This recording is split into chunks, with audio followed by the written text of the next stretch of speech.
Happy Thursday, Smite fans. You are watching the SCC broadcast live from our SPL and SCC studio here in Atlanta, Georgia. My name is Dolson. We've got a whole slate of fun SCC action for you here today, starting off with a really good one over here in Europe, but I can't do it alone. Mifflin is going to join me, and Miff, you're going to dive into all of the analytics, I assume. We're really going to sink our teeth here into the EU matchup between Elysium and Goodnight Nick. You want to start that like right now? No, not yet, but that's a good matchup, right? No, yeah, I'm pretty excited for it. I mean, anytime Elysium's playing is a good time to be watching Smite. Yeah, and Thursday morning is also a good time to be watching Smite. A whole weekend of SPL. Yeah, early. Well, for us, is it early for the entire world, do we think? Have we established if we are... So time is relative. I'm glad that you asked me this. Okay. Time is relative, and it's a construct of man. Time zones invented by the government to keep down farmers.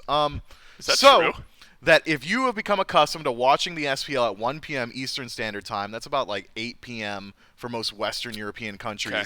Now, this is like 3 hours earlier, so that is still early for Smite. Thank God we've got our schedule ready to go here because I don't even know how to rebuttal from. There is no rebuttal. I think you're right. I nailed it. Here we go. Here's your schedule for today. Thursday we've got 3 matchups: 1 over in EU, 2 over in NA, and the first one, as I've mentioned, Elysium versus Goodnight Nick, Tiburones versus Winter Dogs, and then Sturdy Artisans versus Herculean Who's will be the 2 NA matchups, and then we've got a Saturday matchup before the SPL and a Sunday matchup, 1 in EU, 1 in NA, respectively. And so lots of SCC fun to have this weekend for the SPL, particularly on Saturday and Sunday. Here is how the EU SCC standings look going into the first matchup of the day. Elysium still undefeated up top at 6-0, and Goodnight Nick in that third place spot, so firmly middle of the pack in at 3-3. And so all of these teams now have played each other once. 5 is the magic number there when you've played every team. So Elysium has beaten everyone, and then one team a second time.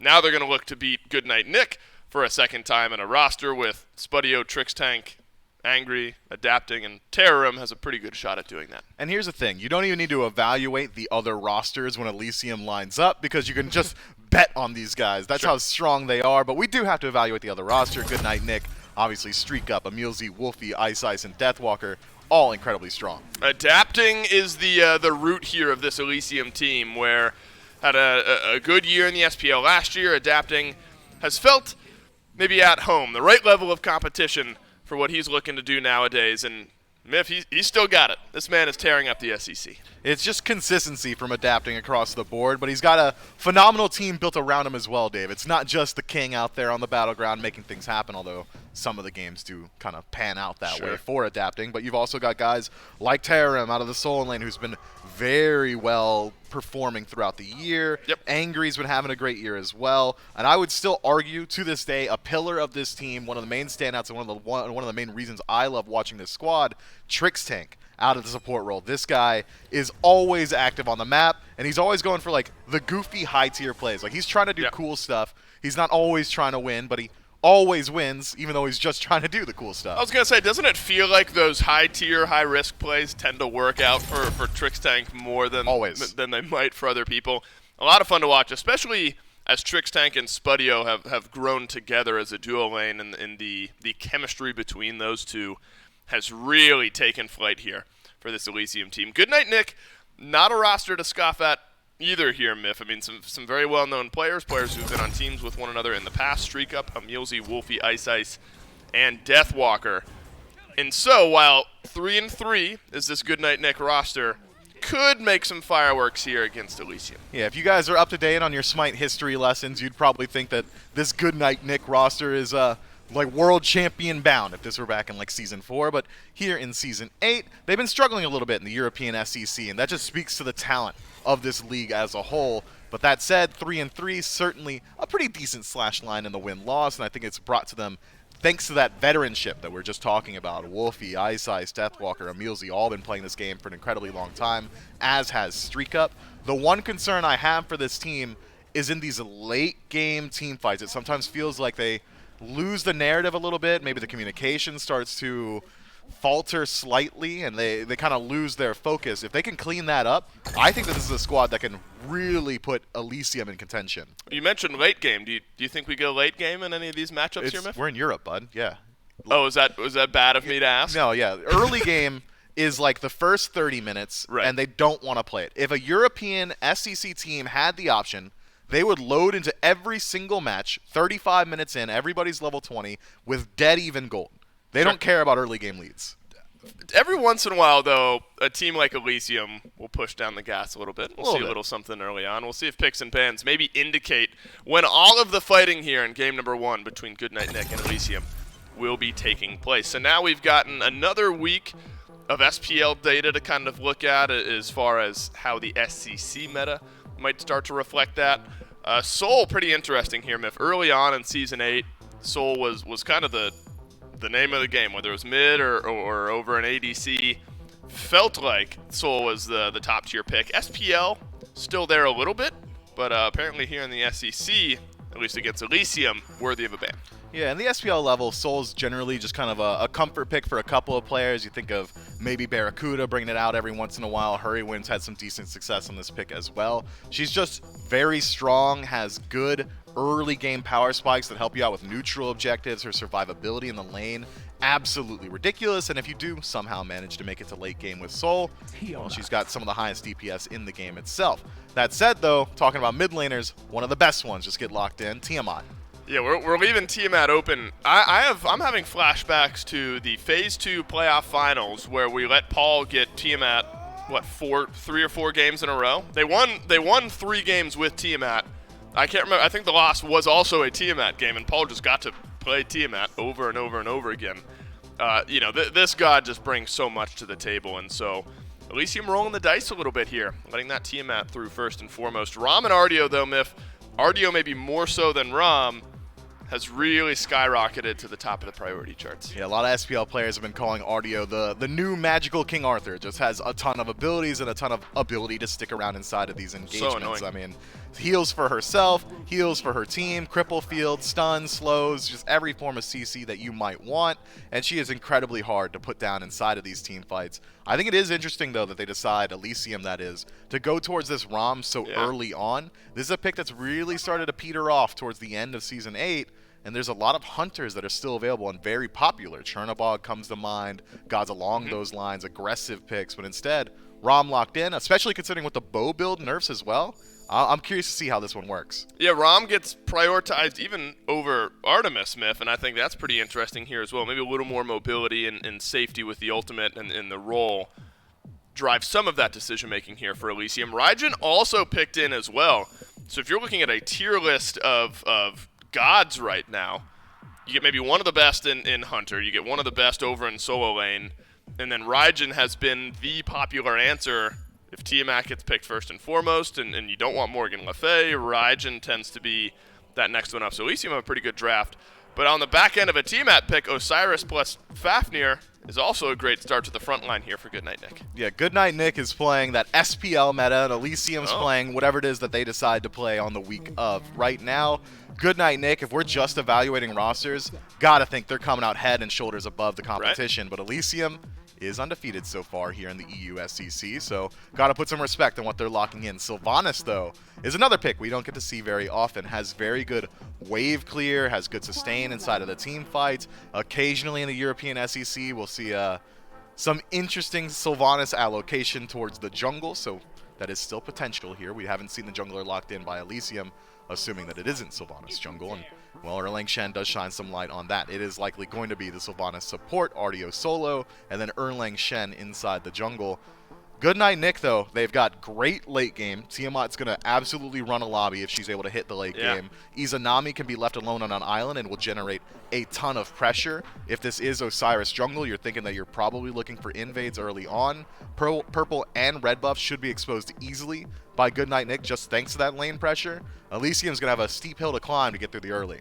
Yeah, do you think that this Mulan then, you mentioned late game potential here between Tiamat and Izanami, is Mulan the pick to help out some of that early games? We know Mulan feels maybe pretty good in the solo lane. Some questions, though, around Mulan as the game goes on. I am of the mind that Mulan is just not very good. I think this god is Fair. just not great. Right. And if it is going into the solo lane up against Artio, she does have kill potential. You can make it happen pre-5, but the second Artio gets a couple of points in a surge, a couple of points into any of her healing abilities, or even the cripple to remove that ability to just leave these situations, she's going to be very hard to gank as well. Mulan needs to pop off early, or she's kind of just spinning her wheels in the short lane. I don't know. I kind of like Mulan. Yeah, you and Sanford Soccer are the only ones that kind of like Mulan. I don't know if even Sam for soccer likes Mulan anymore. Well, Sam likes Mulan. His Right. coach doesn't like Mulan. Right, I was gonna say not enough to convince everyone else around to. You know what book he needs to read? How to Win Friends and Influence People. Yeah, who's that by? No idea. Yeah, me either. Is that a real book? Yes. Oh, okay, cool. Right, you wouldn't know that though. No. Only I would know yeah, that. you would know that. Well, Miff and I will continue our discussion in game number 1 between Elysium and Goodnight Nick. We'll see if the Mulan out of the solo lane is able to win the hearts and minds of us and the fans at home as well. It is indeed Deathwalker on the Mulan, going up against Terram, of course, on the RDO. And that'll leave Ice on the Osiris up against Adapting on this Erlong Shen. Plenty of playmaking potential, Miff, out of the jungle here in game 1. Yeah, I'm keeping my eyes on the jungle throughout the early. I mean, Osiris can just walk into a lane very early on and find first blood. I mean, the slow plus any... Well, wait, never mind. It's not mannequin selection, actually, for the Osiris, but instead it's the interesting. Bumbas. That's going to help out his sustain. He's going to be able to stay out inside the map, farming a lot more consistently throughout the early. His late-game scaling is going to get a little bit better thanks to the Bumba's upgrade options as well. But he is sacrificing a ton of kill pressure on Osiris, and early-game kill pressure is kind of the name of the game from the jungle. I mean, just look at Adapting and how quickly he's clearing out his buffs comparatively. Yeah, and so maybe that's something Wolfie will have to be mindful of. Vampiric Shroud for Wolfie to help some of that in-lane sustain. Angry is gone. Conduit Gem here over on the Raijin. And then sustain is an interesting topic, especially over here in the duo lane. Trix Tank with some healing. And Streak Up realizing that picks up the Tainted Steel. And look at the damage that Spudio's taken. Locked into place. Will roll on away. Streak Up rolls on forward, but you can't body block those. Streak Up dashes in, finds first blood. 1 minute in, second blood around the corner, but it won't connect. I mean, I understand why Spudio was playing as he was. He was looking to try and clear out that wave and hit level 2. Wants to match some of that pressure that Goodnight Nick is bringing, but you can't just stand in front of a Streak Up. You can't stand in front of an Izanami inside your wave. She pierces waves, and it just costs him his life. Takes a little bit too long to get that rollout available, and that's first blood now for Goodnight Nick. A great start for a lane that really should have just established pressure just by existing. So now with the lead, it's going to get much harder. Yeah, and Oracles and mid-camps go over to Goodnight Nick as well, so those small early victories to the blue side. Tainted Steel, though, I want to return to that topic here. It's been kind of interesting watching the Hunter's Myth, I think, theory craft the builds, and it will be interesting as the bow builds and those changes start to catch up with the games that we're watching. Is Tainted Steel a worthwhile item here when you're going up against the healing that Sylvanas has got? Gotta think so. I mean, it's just a good way to deal with some of that sustain that Trix Tank is bringing, but I think we're going to see a lot of flux in these Hunters builds for the next couple of weeks. Right now, there's a lot of discourse around it in the ranked community and the pro community. Now that the bow build has been kind of nerfed a little bit, there's been a lot of differences. One item that I'm really expecting to see from both Hunters this game is Dominance. That item has been very popular, so I'm excited to see where it's slotted in. So maybe Dominance as the game goes on. Right now, both bows. I think, is it literally just called a bow, that tier 1 starter item? I don't think there's a fancy Maybe name. it's like short bow? Short bow, I think you're right. Yeah. Short bow. I always just call it the bow. Yeah, it is short bow. The good old classic short bow for both of the Hunters to start off here. It could be a gank potential as Ice is on the left side of the map. Instead, it's going to be a purple buff invade, and this one pretty clean for Goodnight Nick. Ice is able to drop it down, actually picks it up. Trix Tank rotates over. Adapting is here as well. One level up over Ice. The stun is connected onto the Erlong Shen, and there's a whole lot of damage connecting onto both of these junglers. The last couple autos needed from Adapting, and Adapting hits him. Now Emilzy on the retreat. Streak Up pulled on in, but it's an immediate beads out, maybe sensing a pin. On the other end, it's a sprint used by Trix Tank. Roots on the other side, and Streak Up's in some trouble. He is. That jump's not going to work anymore. Mannequins is going to apply that dot and make sure that stealth doesn't work out. Adapting credit for this kill now. Emilzy does have his leap. He should be fine. Should be fine. Should be okay. Should be all right. Yeah, just should leave. be. There he Okay, is. All right. Made us think about it for a second there, Miff, but he does end up jumping over the wall. But what a worthwhile rotation there for adapting. Ice goes over, does get the purple buff, but Elysium end up getting Goodnight Nicks anyway.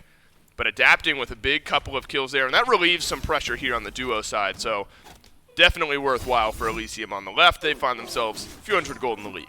Yeah, Ice, once he uses that tether early on, just on Trick's tank alone, is adapting, saying, oh, word, you don't have any way to peel me off now. I'm just going to go ahead and W key straight in there, forces a Mulesy to dash aggressively to try and disarm and just buy a little bit of time for this Osiris, and it just doesn't work out. You can't be making aggressive plays like that when you're at a deficit, especially considering, again, Ice does not have the same fight potential that adapting has at this point. Mannequin Scepter is that strong early on as a DPS boon that this Bumbas means that, sure, you can sustain well in the jungle, you can clear out buffs pretty quickly, jungle boss is going to struggle a little bit, but adapting definitely has the fight advantage. And now adapting with that ultimate is going to be able to exert some pressure. So it's been quiet on the right side. We've seen action on the left.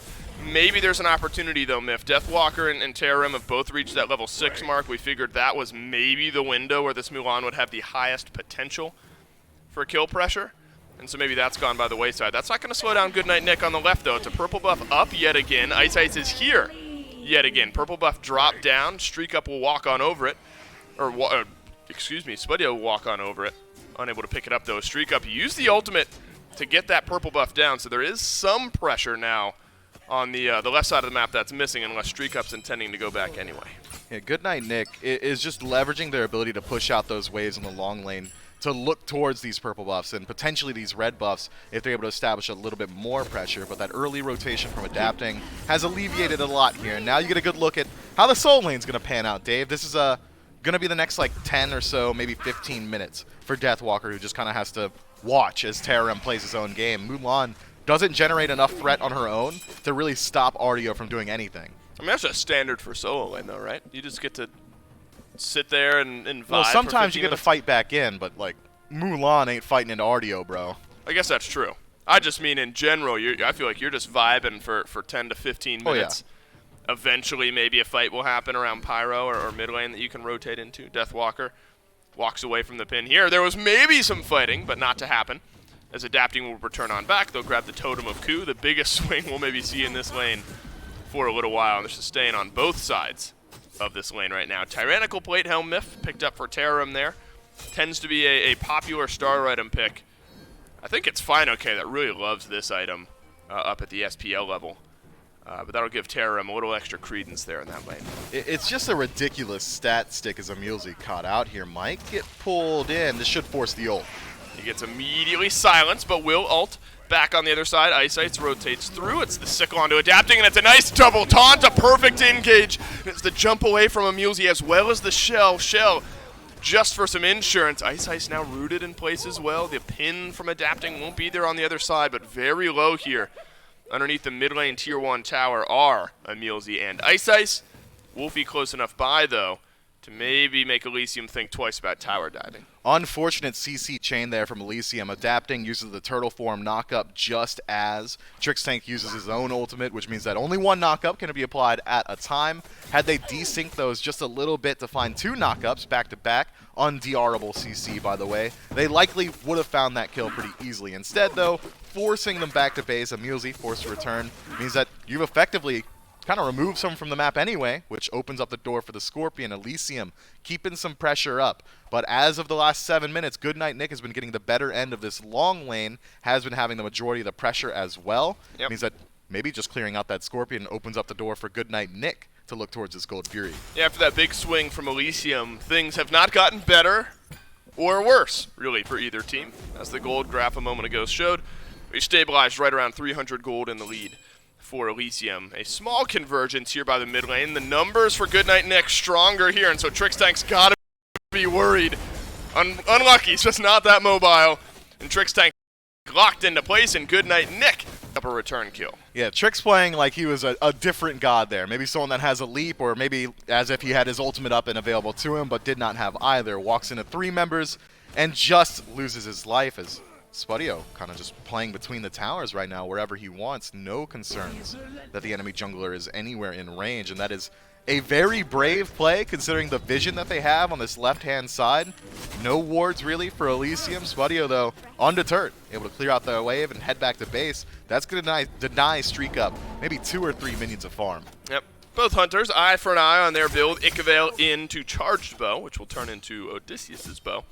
The only difference now being in those starter items. The rotations out from the support, though, means things that we're going to start to see in the mid lane might be more similar to what we just saw. Mulesy with the engage and the leap out potential. Trix Tank more hoping that his team is around him when those pulls are going to connect towards the mid. So Angry's been able to comfortably farm up here. Chronos Pendant into an early Ob Shard, it looks like, Myth. So there's going to be a decent power and percent pen spike for Angry here in a moment when that item's completed. Yeah, Angry's swinging, man. He can't be left alone inside of these team fights. Chronos Pendant plus Ob Shard or even just Magical Focus at this point is such a massive power spike that it feels like to me Elysium is trying to push the envelope a little bit earlier on. Keep your eyes on this Gold Fury, keep your eyes on a Mulesy. Both of them should burn quick. Angry had his dash, chooses not to use it there because maybe there's a fight impending that he'll need it, but nope. Just some damage from Wolfie, who's gone Divine Ruin. And then something in that lost artifact tree will be what this Tiamat ends up building up. So a difference in mindset here, Myth, as far as mid lane builds go.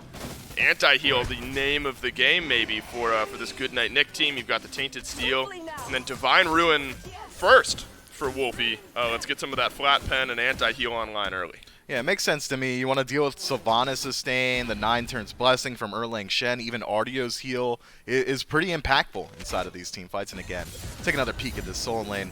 Terem is so just annoying. brutalizing him. I mean, Deathwalker can't fight back in. Sure, Mulan's got some self-sustain from the second ability once you've worked through that training arc, but it's not matching what Terem's doing just by using her third ability on the wave or first ability on an enemy god. The poke and damage potential, even the rotation advantage, is all going to favor this Ardio. Keep your eye on Terem. I think Elysium is trying to make an early play towards this gold tree. Wouldn't be overly surprised if we see them approach it in the next 2 or 3 minutes. Terem, though, likely going to be on the rotation for it when it does happen. So he should spell go for Elysium. He is able to push in that wave. Instead it'll be Totem of Ku looked at by the Ardio. The rest of Elysium rotating around these oracles, and it'll just be the oracles for the time being. It does feel like over in the Soul Lane, if we kind of continue talking about that matchup, it sometimes feels like if Mulan, if you're playing with her, as her, or against her, once a stun misses, it kind of just feels like you lose the trade sometimes. And so we've seen that a couple of times now from Deathwalker, and Terrorim has been able to convert that into about a 1-level lead, maybe a half level as Deathwalker's been able to catch up, but far and away ahead in the damage conversation by 2 or so thousand. Ice is going to be over here on the right side of the map, but there's no blue buffs to invade. Instead, just looking to maybe get some pressure onto Terrorim here. Both supports in the mid lane. Maybe we will see a fight here. Myth Ice getting taken down to half HP by Terrorim. There's a stun onto the Ardio, and then another one from Deathwalker. Adapting, rotates into lane here, has the pin, and the pin will connect. Deathwalker with the ultimate, though, can get out of this one somewhat cleanly. Both supports will join the fight, but the fight is no more, and practically no one lost any health. Maybe I'm just a doomsayer, but I think anytime Goodnight Nick rotates into the Soul Lane, they're wasting a rotation. They're wasting their time. Terem, I think that's fair, effectively won a 1v2 there. Adapting does eventually show up, but doesn't really do any damage on his own. Instead, just makes the rotation over towards this Pyromancer, and it is burning so fast. And it goes down. The hammer was right on time, but it was blocked. Nice. As it should be, right? There should be no world where Mulesy able to get that. An immediate call, though, by Goodnight Nick to get onto this Gold Fury. Streak Up's half HP and low on mana. Nobody from Elysium is going to get in range in time. Spudio a moment ago used the snipes to try to steal away the purple buff from Streak Up, and maybe, since Streak Up doesn't have the buff, Spudio was able to successfully steal it away. But now you don't have that ultimate to steal away the Gold Fury, so Goodnight Nick with a quick answer. Yeah, I don't think Goodnight Nick goes for that play unless they know that Spudio went back to base. And Spudio is essentially not allowed to go back to base there, knowing that his entire team is on the Pyromancer side of the map. Just an unfortunate timing does net Goodnight Nick a small win in the Golden XP department. Now about 100 or so gold in the lead and immediately stripped away as Elysium good job, is able to pick up that tower. This is a dead even game. We said it in P's and P's. If they could load into the match at 30 minutes from dead even, they absolutely would. And so far, the pace of this game is kind of reflecting that. All right, what do you want to talk about for 15 minutes? Probably the game. You know, just Yeah, but if we're just like cruising for 15, right? I mean, we could Yeah, talk about that's fair. we could talk about how to win friends and influence people. Did you just read this book, bud? What's going on, man? Miff, I haven't read more than 3 pages of a book in the last year. What book did you read 3 pages of? Lord of the Rings. So you started with Lord of the Rings. You didn't even go to The Hobbit first? No, Are we allowed to say like actual like media names? Yeah. Oh, that's awesome. I bought like the 3-pack, right? Oh, like was it like a? It's like a little Fellowship leather bound. Yeah. I bought that exact one And from it has Amazon. like the cool art on the cover. Yeah, it's so super sick. cool book, and I've been reading it slowly over the last like 4 years. Wow, 4 years. And I'm not even done with Fellowship of the Ring yet. If that could, like, I'll bring it to the beach when I go, and I'll read like 100 pages over the weekend, and then I don't pick it up again until I go to the beach again, which has been like once a year. Wow. So anyway, yeah, that's about how much I read, and I'm glad that Everyone knows now. everyone knows how much I read. I can read the screen though, and I think that's all I need to be able to do is read the screen, and that's what's important here. Anti-heal continues to roll in here for Goodnight Nick. Ice with a Toxic Blade. And it ends up being Rod of Tahuti for Wolfie. So both mid laners, Miff, they hit a pretty decent power spike with their second items here. Obshard on one side, and then Rod of Tahuti for Wolfie.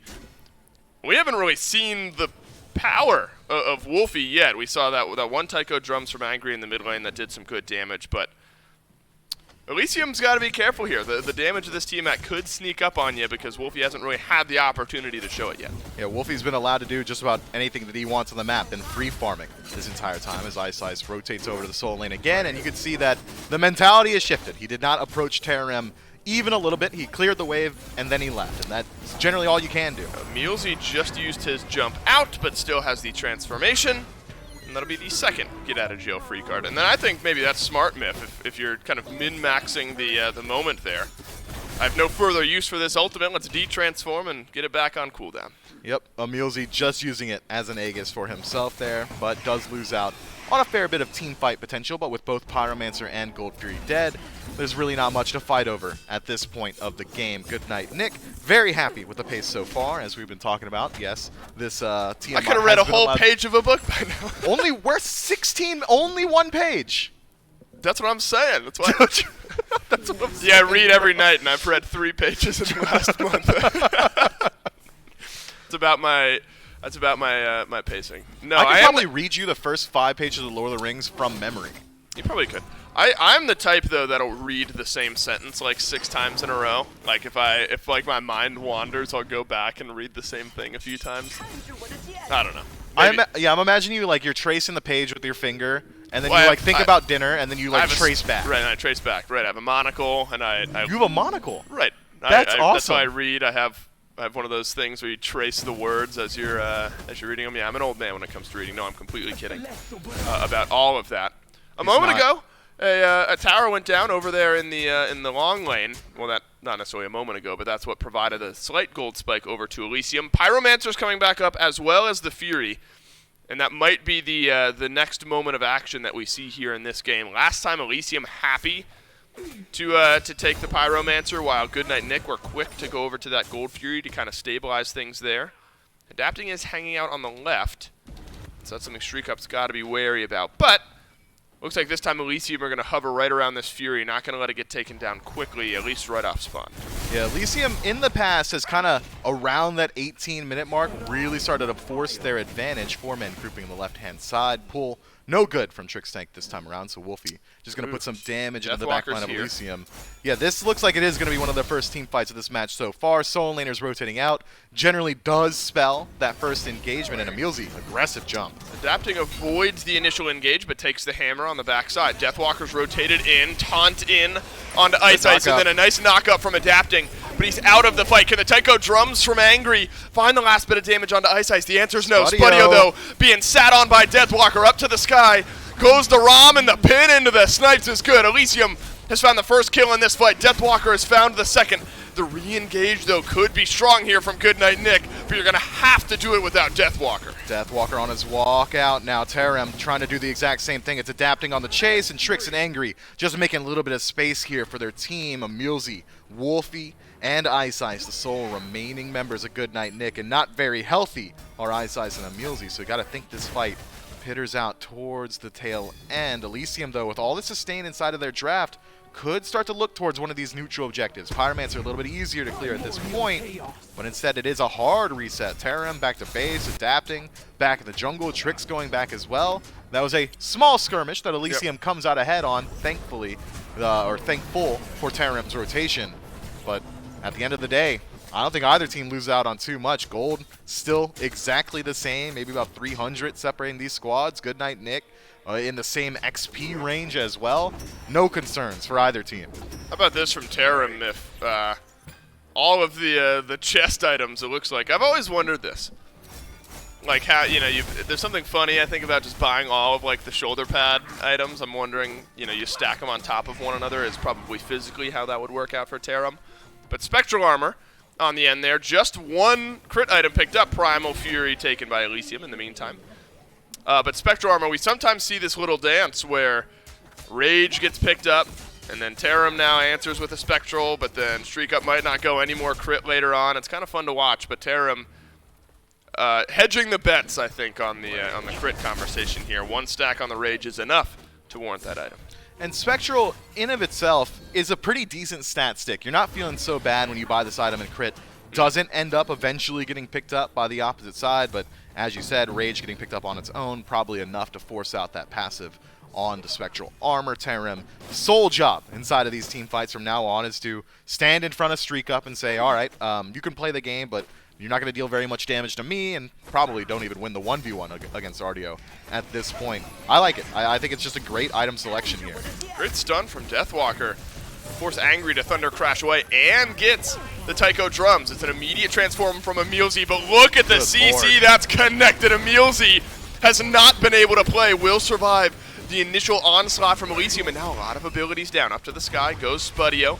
One snipe no good, but 2 and 3 are, and Spudio puts Emilzy down. Easy kill for the ROM on Elysium, and now with 5 members strong, Angry, pretty low HP, but a ton of sustain on his team. Where are Elysium headed? Could be a loop trying to find one more pick, or it could be a Pyromancer. Spawn it up, start pulling it, and then force Goodnight Nick to rotate in. Angry's low here, but has Soul Gem, and so a little bit of healing. It'll be trickling back.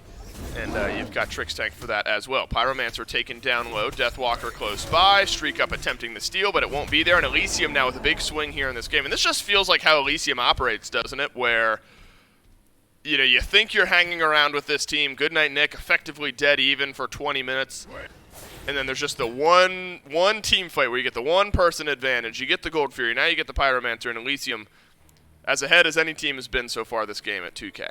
2K Gold, 4,500 experience, and Fire Giant spawned up 22 minutes in the game. Gotta think that's going to be the next POI. Elysium has hit their stride. Their power spikes are there. Adapting shreds anybody he makes contact with a very aggressive build. Ikavel and Kinsai selected. Also going to be able to take the 1v1 up against Streak Up thanks to his Spectral Armor selection as well. Spudio hits some massive power spikes, does finally pick up that dominance that we were alluding to a little bit earlier on. Same slot as Streak Up. I want to see Elysium go ahead and just force this lead. They've got a great composition for taking elongated fights around neutral objectives thanks to the sustain inside of their draft. Why not utilize it? Group up on fire, pull it, force Goodnight Nick to step up, and then shift your attention. Take the team fight. If you find a pick, awesome. Go to the Fire Giant. If you don't find a pick, awesome. Back up, heal, try again. And Elysium have the ability to do that. 3 blinks on their draft. Tricks Tank, Adapting, and Terram all have that relic. And all 3 have the ability to follow up on an aggressive blink, depending on the target that they're able to find. So then beads become very important down right now for Ice, and then only Deathwalker, Wolfie, and Streak Up have it on the other side. Wolfie's going to have to use them here. Some damage connecting in, and there's just no way. There's too much CC, and that's the pick you're looking for, Myth. We'll see how Elysium answers on their own kill. Streak Up dropped down to about 60% HP off of one tick of the 1 from Angry as well as the Raiju. Yeah, I think that's enough damage that Elysium, with all the sustain, full HP already, by the way, can just go ahead and start up this Fire Giant. Goodnight Nick, forced to answer a difficult question. What are we going to do? Do we defend or do we let it go? They don't have ults, Elysium, and so that could be the equalizer here around the FG, and maybe why we see Elysium slow playing it. With the gold, numbers, and experience advantage, you'd think you'd be able to force that. But without the ults, maybe things become a little bit too interesting. Instead, you're going to look for another pick. This time, Deathwalker gets pulled in, pinned, stunned, and about half of that HP is missing. It's a Thunder Crash forward from Angry.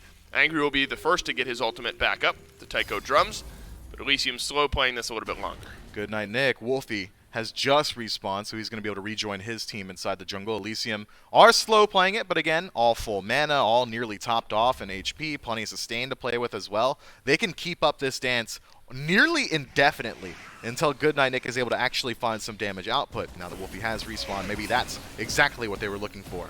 Mealsy takes a little damage on the front end here. Deathwalker's found a pretty good target with the stun. That's adapting, but adapting immediately sends some CC right back to the solo laner's way. Goodnight Nick now starting to put some pressure onto Elysium, who have backed up on their own side of the jungle from this FG pit. And Wolfie was thinking about going back to base there, and that might have been a go button for Elysium, but instead the Fire Giant has been abandoned, and off one pick you get one tower, and that's it.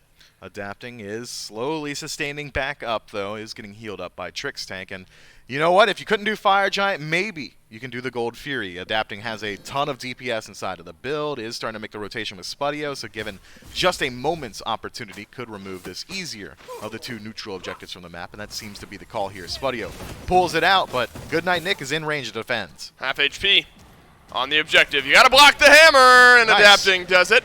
Gold Fury goes to Elysium, and so a little bit more gold. Now 4 or so thousand in the lead is this Elysium team. Pyromancer about a minute away from respawning. Fire Giant still there, though. Now you have to start worrying about these late-game Tiamat minions, Myth. There's a couple of them pushing down the left side of the map, and that'll open up maybe some pressure for Goodnight Nick, especially if the fighting's going to be happening on right. You know, it's been a long time since we've legitimately seen a Tiamat actually try to utilize her minions for split push. Yeah. I mean, Paul played it 4 times in the playoffs. I don't think he dropped down the Lizards more than 3 times that entire set. I mean, it's been weakened a lot by the nerfs so far, so we'll help out a little bit, but I think the most impactful use of the Tiamat minions was what won the Titans the set when who was it that went to go step on the portal and ended up getting like 3/4 HP and had to go back to base? That was like the most impactful Tiamat minion. It was I don't know. I'll remember it in a minute at some point here. It was it Zapman? No, maybe it was Shinto.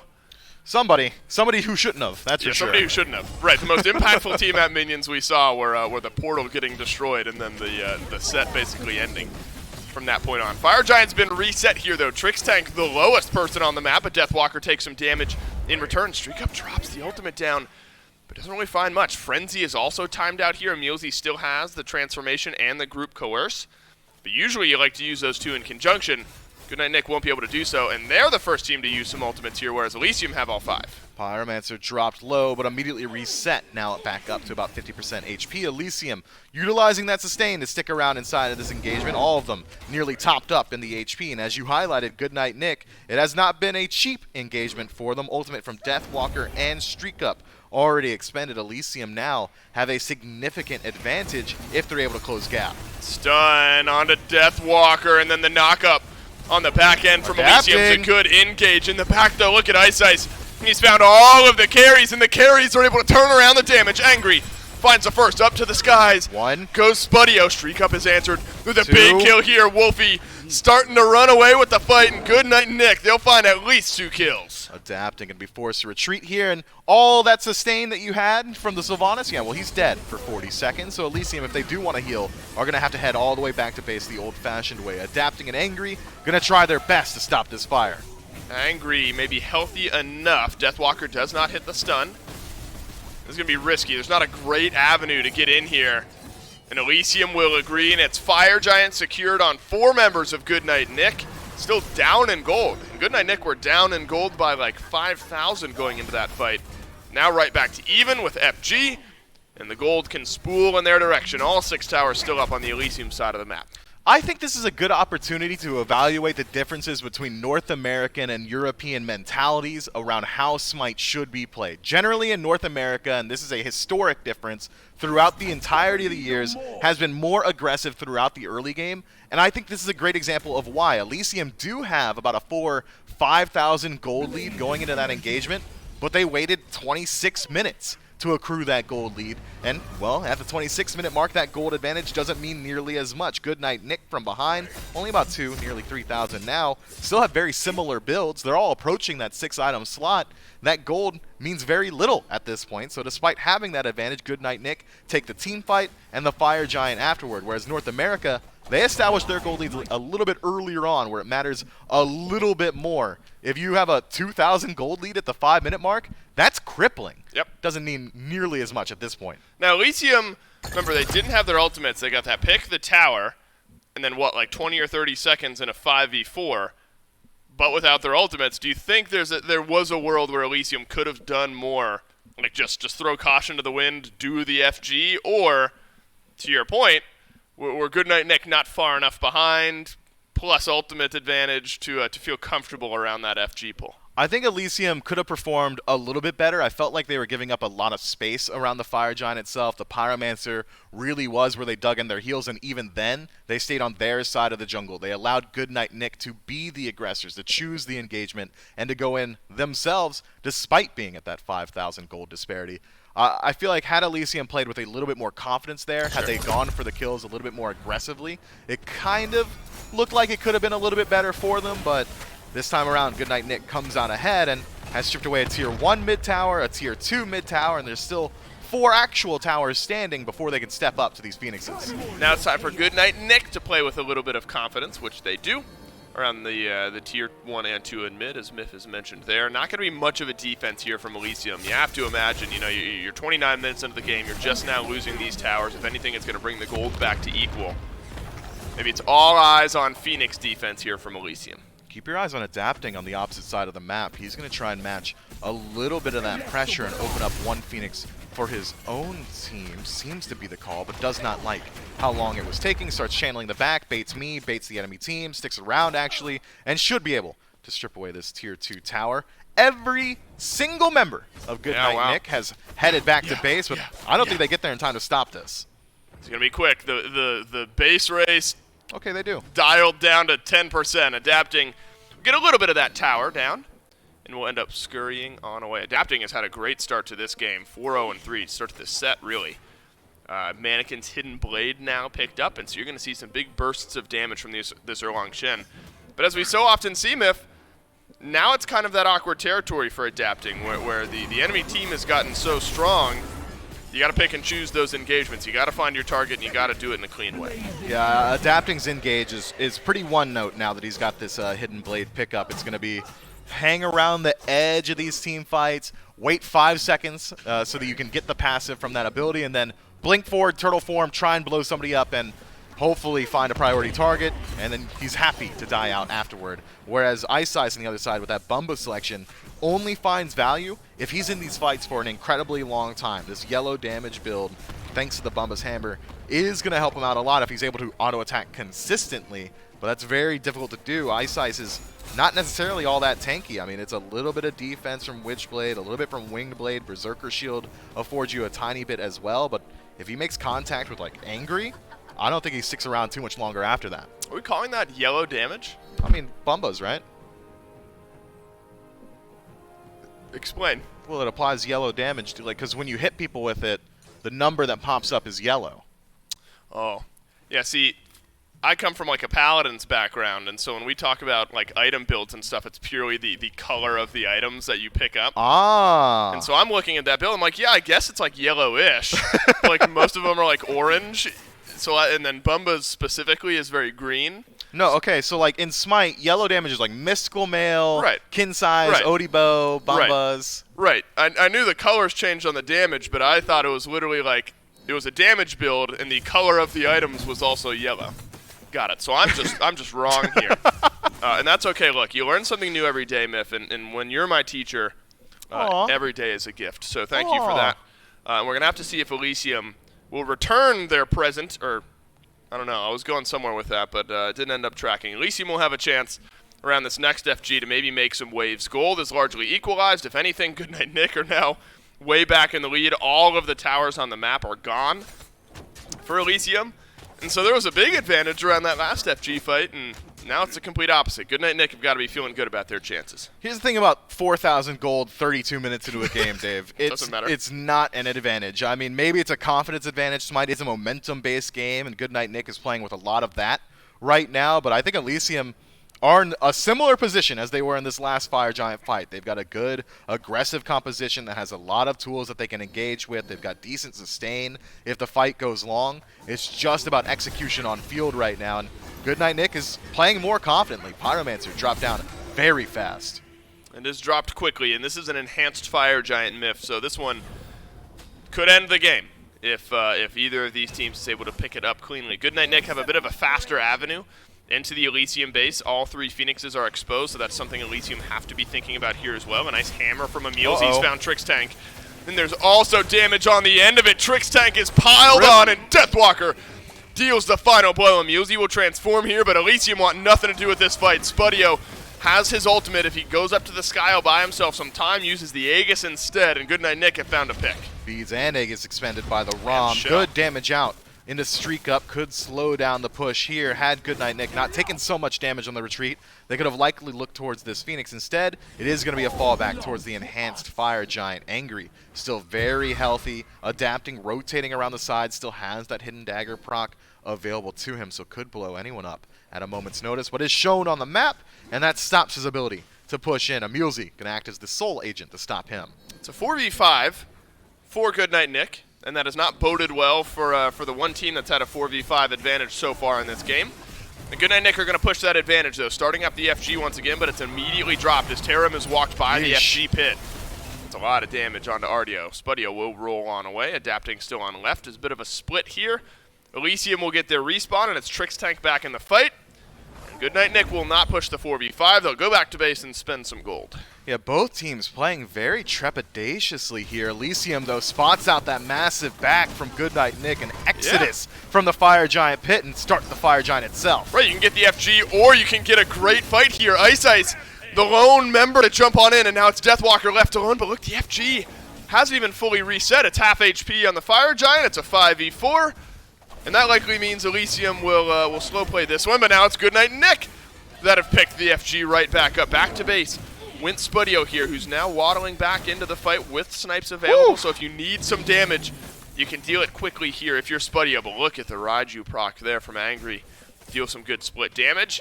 Now it's Elysium with the 4v5 for 35 seconds. Yeah, Elysium has been in this position so far and earlier this game, and we're not quite able to utilize that lead. But with 30 seconds left still on Ice, gotta think that once Adapting is able to rejoin his team inside the jungle, should spell the push in here. Goodnight Nick, though, have again played with more confidence. They've established the defensive positioning and forced Elysium out despite playing at a numbers disadvantage.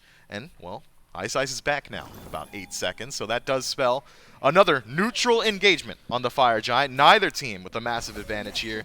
Maybe another 5 or so seconds for Elysium to play. Now we go. It's a blink in from Tarim and a stun No down, way. Oh but my God. Streak Up blows up Tarim. And now Emilzi's going to re-engage on the backside, and it's a transformation. And look at the dive in from Goodnight Nick. Adapting has been left alone, and he will not survive. Wolfie gets the shutdown. It's a big swing from Goodnight Nick, and that's got to be the one that ends the game. GG. Streak Up with a triple kill, coming up big for his team. 36 minutes into this one. Elysium and Goodnight Nick have spent maybe like 15 minutes dancing around the Fire Giant combined throughout the entire duration of this game, and Fire Giant isn't even going to be on the menu here today. Enhanced Fire Giant gets to maintain its life this time around because the Titan is going to be the target.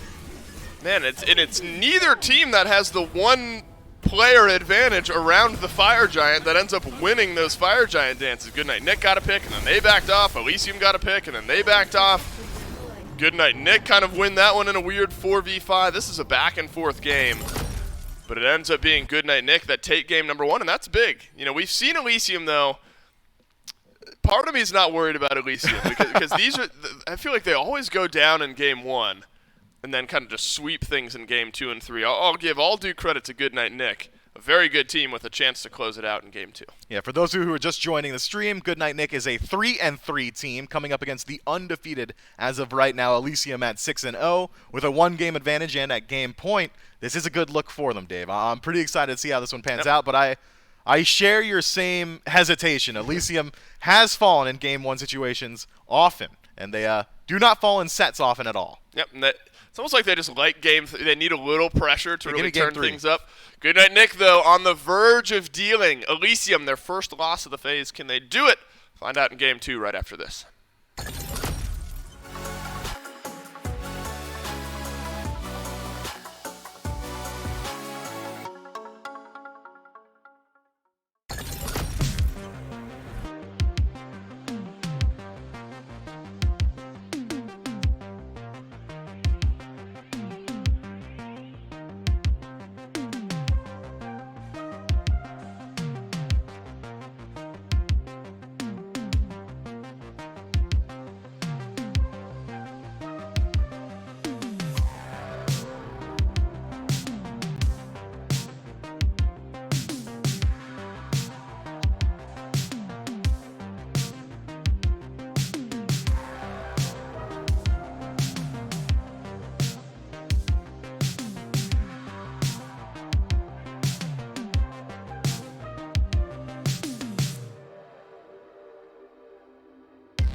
I want to take off my jacket for this one. Oh, dude, this. No, I know he was supposed to take you out last weekend, but he got busy.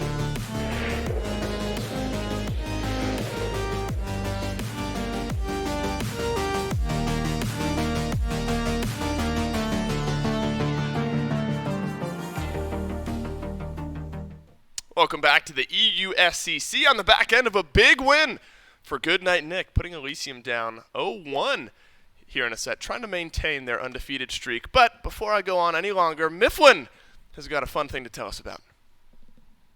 So if you guys like Smite content and you want to watch more of it, be it interviews with the pros or, Barracuda taking off his shirt or whatever. Go to youtube.com/SmitePro, and we've got all that content rolling out for you. I'm talking roll queue. I'm talking Grandmaster class. I'm talking other stuff on Smite Pro. It's all there.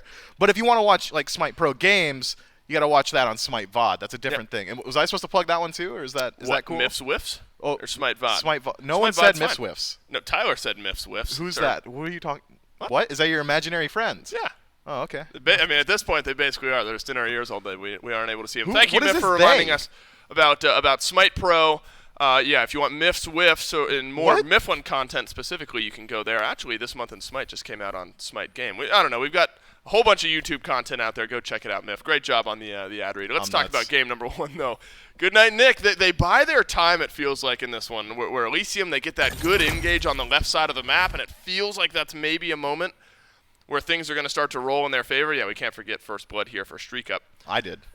Yeah, nearly, right? Because 40 minutes later, we're around the FG. But Elysium now at this point 8 minutes in, they have a nice little lead, but there's constant fight back, whether it's one pick or 2 picks or whatever it was. Goodnight Nick never let this one get too far out of hand. I would argue that this game did not start off in earnest until this clip right here. 27 minutes into the game. This is one of the first major team fights, and it's one where Goodnight Nick fight in at a 4,000 gold deficit. And one just, player yeah. disadvantage. Yeah, and they just spearhead their way in there because it was a game of confidence here, and Goodnight Nick was playing with so much more of it. Maybe Elysium feeling some of the pressure of being undefeated, being such a heavy favorite inside of this match, playing in their heads a little bit, trying to play a little bit safer than necessary, and does cost them that Fire Giant, which loses them every single one of their towers, and then subsequent team fight means that Goodnight Nick, after stripping the entire map of towers, comes in with a 7,000 gold deficit, 36 or so minutes into the game. Not that big a deal, reflected inside of the builds. The majority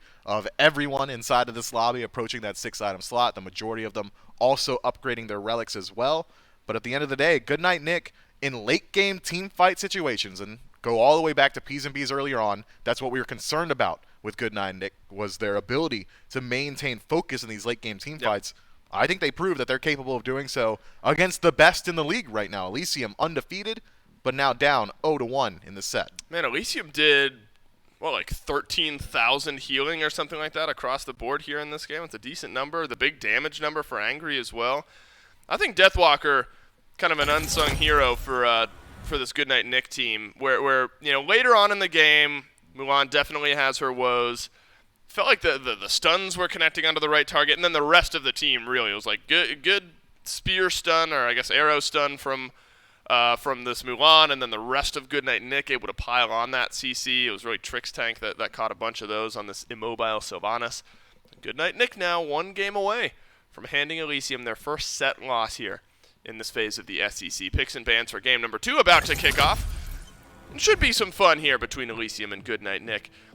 But we have mentioned, Miff, and we mentioned this after game number 1, Elysium, a team that will often go down, I don't know, often's maybe not the right word, that will sometimes occasionally go down in the first game, and then just win 2 straight.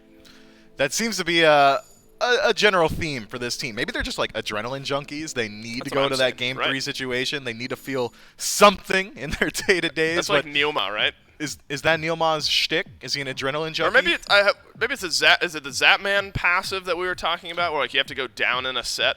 The Zapman passive. Well, there's 2 Zapman passives. There's the streamer Zapman, and it's I'm gonna die 15 times in my ranked game, and I'm still gonna be ahead for some reason because there's 5 people in my lane at any given moment.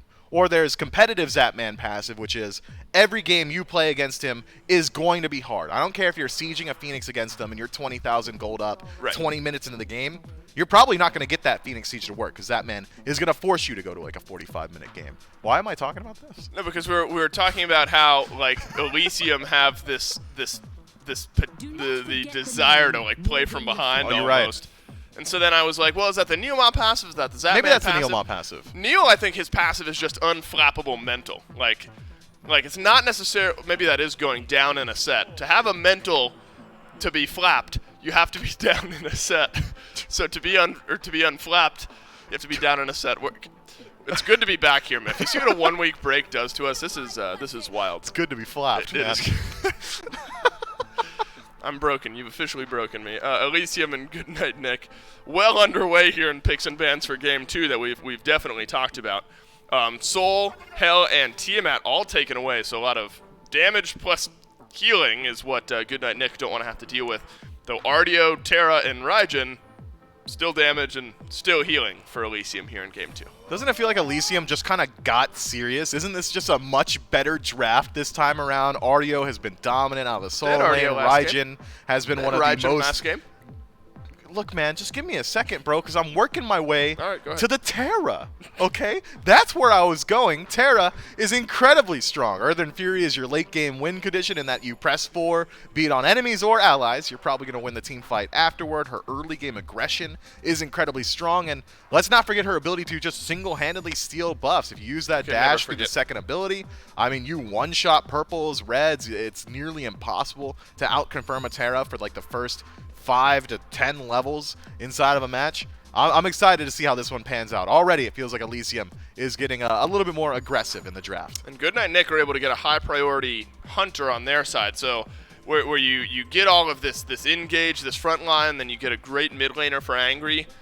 You got to give something up on the other side. And it's right now, it's Rom for Goodnight Nick. Very great priority pick. But then Goodnight Nick able to ban out the Izanami and the Artemis. So Elysium's going to have to go somewhere else for Spudio here in game number 2.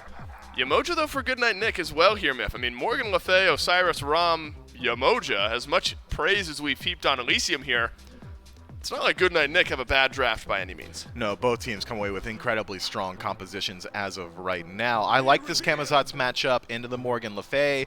You can apply your damage from a range. You've got a range slow as well. And even though Dragonflight is unreactable CC, you kind of have to guess in whether or not it's coming out towards you if you want to pre-beats or use the Bat Out of Hell. You still have great just gap close tools. Sure, if you jump in with Camazotz, you can then immediately use Bat Out of Hell if you're knocked away by Dragonflight just to make sure you're able to continually chase out these kills. Circuit, though, I heard, got a little bit of a from the Dave. What's catching your eye? It's normally it's how it reflects on Osiris, I think. Normally we've been seeing Osiris in the jungle, right? And so Circuit being picked here, I think, likely shifts Osiris to solo lane, you'd have to assume.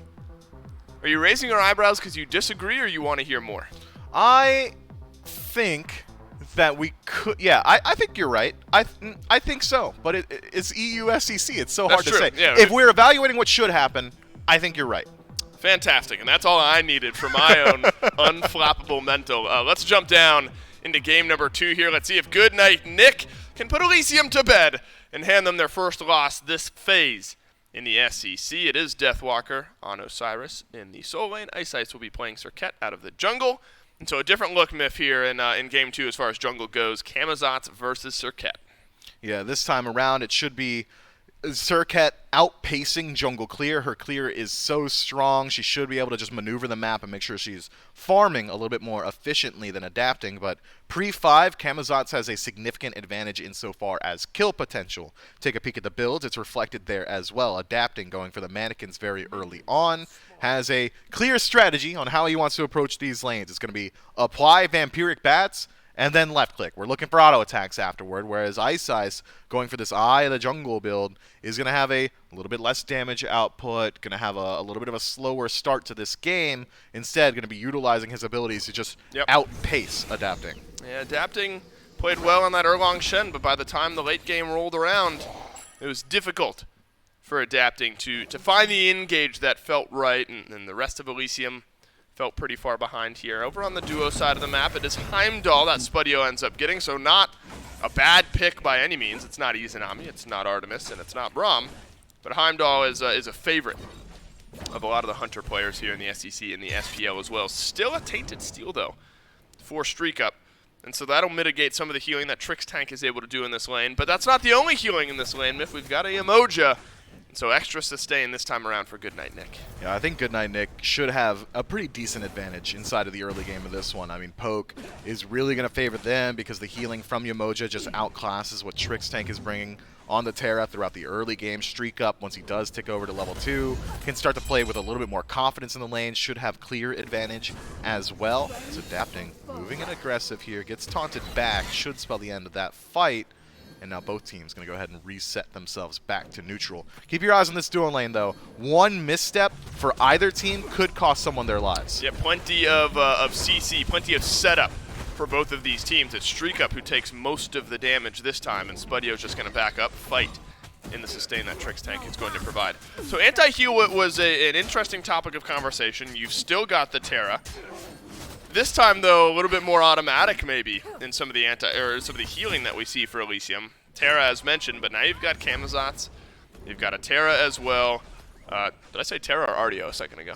You said, I think you said both, but at different points. At different points. What I'm trying to say is there's 3 forms of automatic healing on Elysium. Yes. And so Goodnight Nick prioritized anti-heal last game. They're going to have to continue to do so here in Game 2. And they've got good anti-heal built into their draft. I mean, Osiris has 100% anti-heal thanks to the Lord of the Afterlife, as does Serket with her ultimate. So keep your eyes on the team fights. Find some priority targets with those ults. All of a sudden, it doesn't matter how much healing you have. It just doesn't apply. I mean, 100% is 100%, but as you highlight it, it's probably pretty obvious that they're going to go towards maybe a Divine Ruin in the builds. Wouldn't be overly surprised if we see something like Pestilence get picked up. Maybe even potentially an Ankh, because you can't be overly choosy with these heals. Could be. Appreciate the patience, everyone, as we take a quick break before we get back into game number 2. I do want to continue on Morgan Le Fay, though. Where is she starting to fall in here, like tier list-wise? It feels like Raijin is even starting to get prioritized a little bit above Morgan Le Fay. That for a while there, it was like it was Tiamat, Morgan Le Fay. You leave both of them unbanned because you want one or the other, and if you ban one, then the other ends up getting picked. It feels like there's this kind of this 3-headed, well, maybe it's 2-headed, where you get Raijin and Morgan Le Fay down here, and then Tiamat's kind of the higher up. Do you still see it that way? Morgan Le Fay still near the top? She's still top 5 for sure, but I think there's a lot of nuance to be had about the Morgan Le Fay conversation because she has got a very slow start. She needs items for her to apply the damage that she's looking for. Once your late game Dragonflight 3-1 combo can one-shot, but inside of the early, it's just a decent survivability tool. You've got decent poke. It's not really all that strong.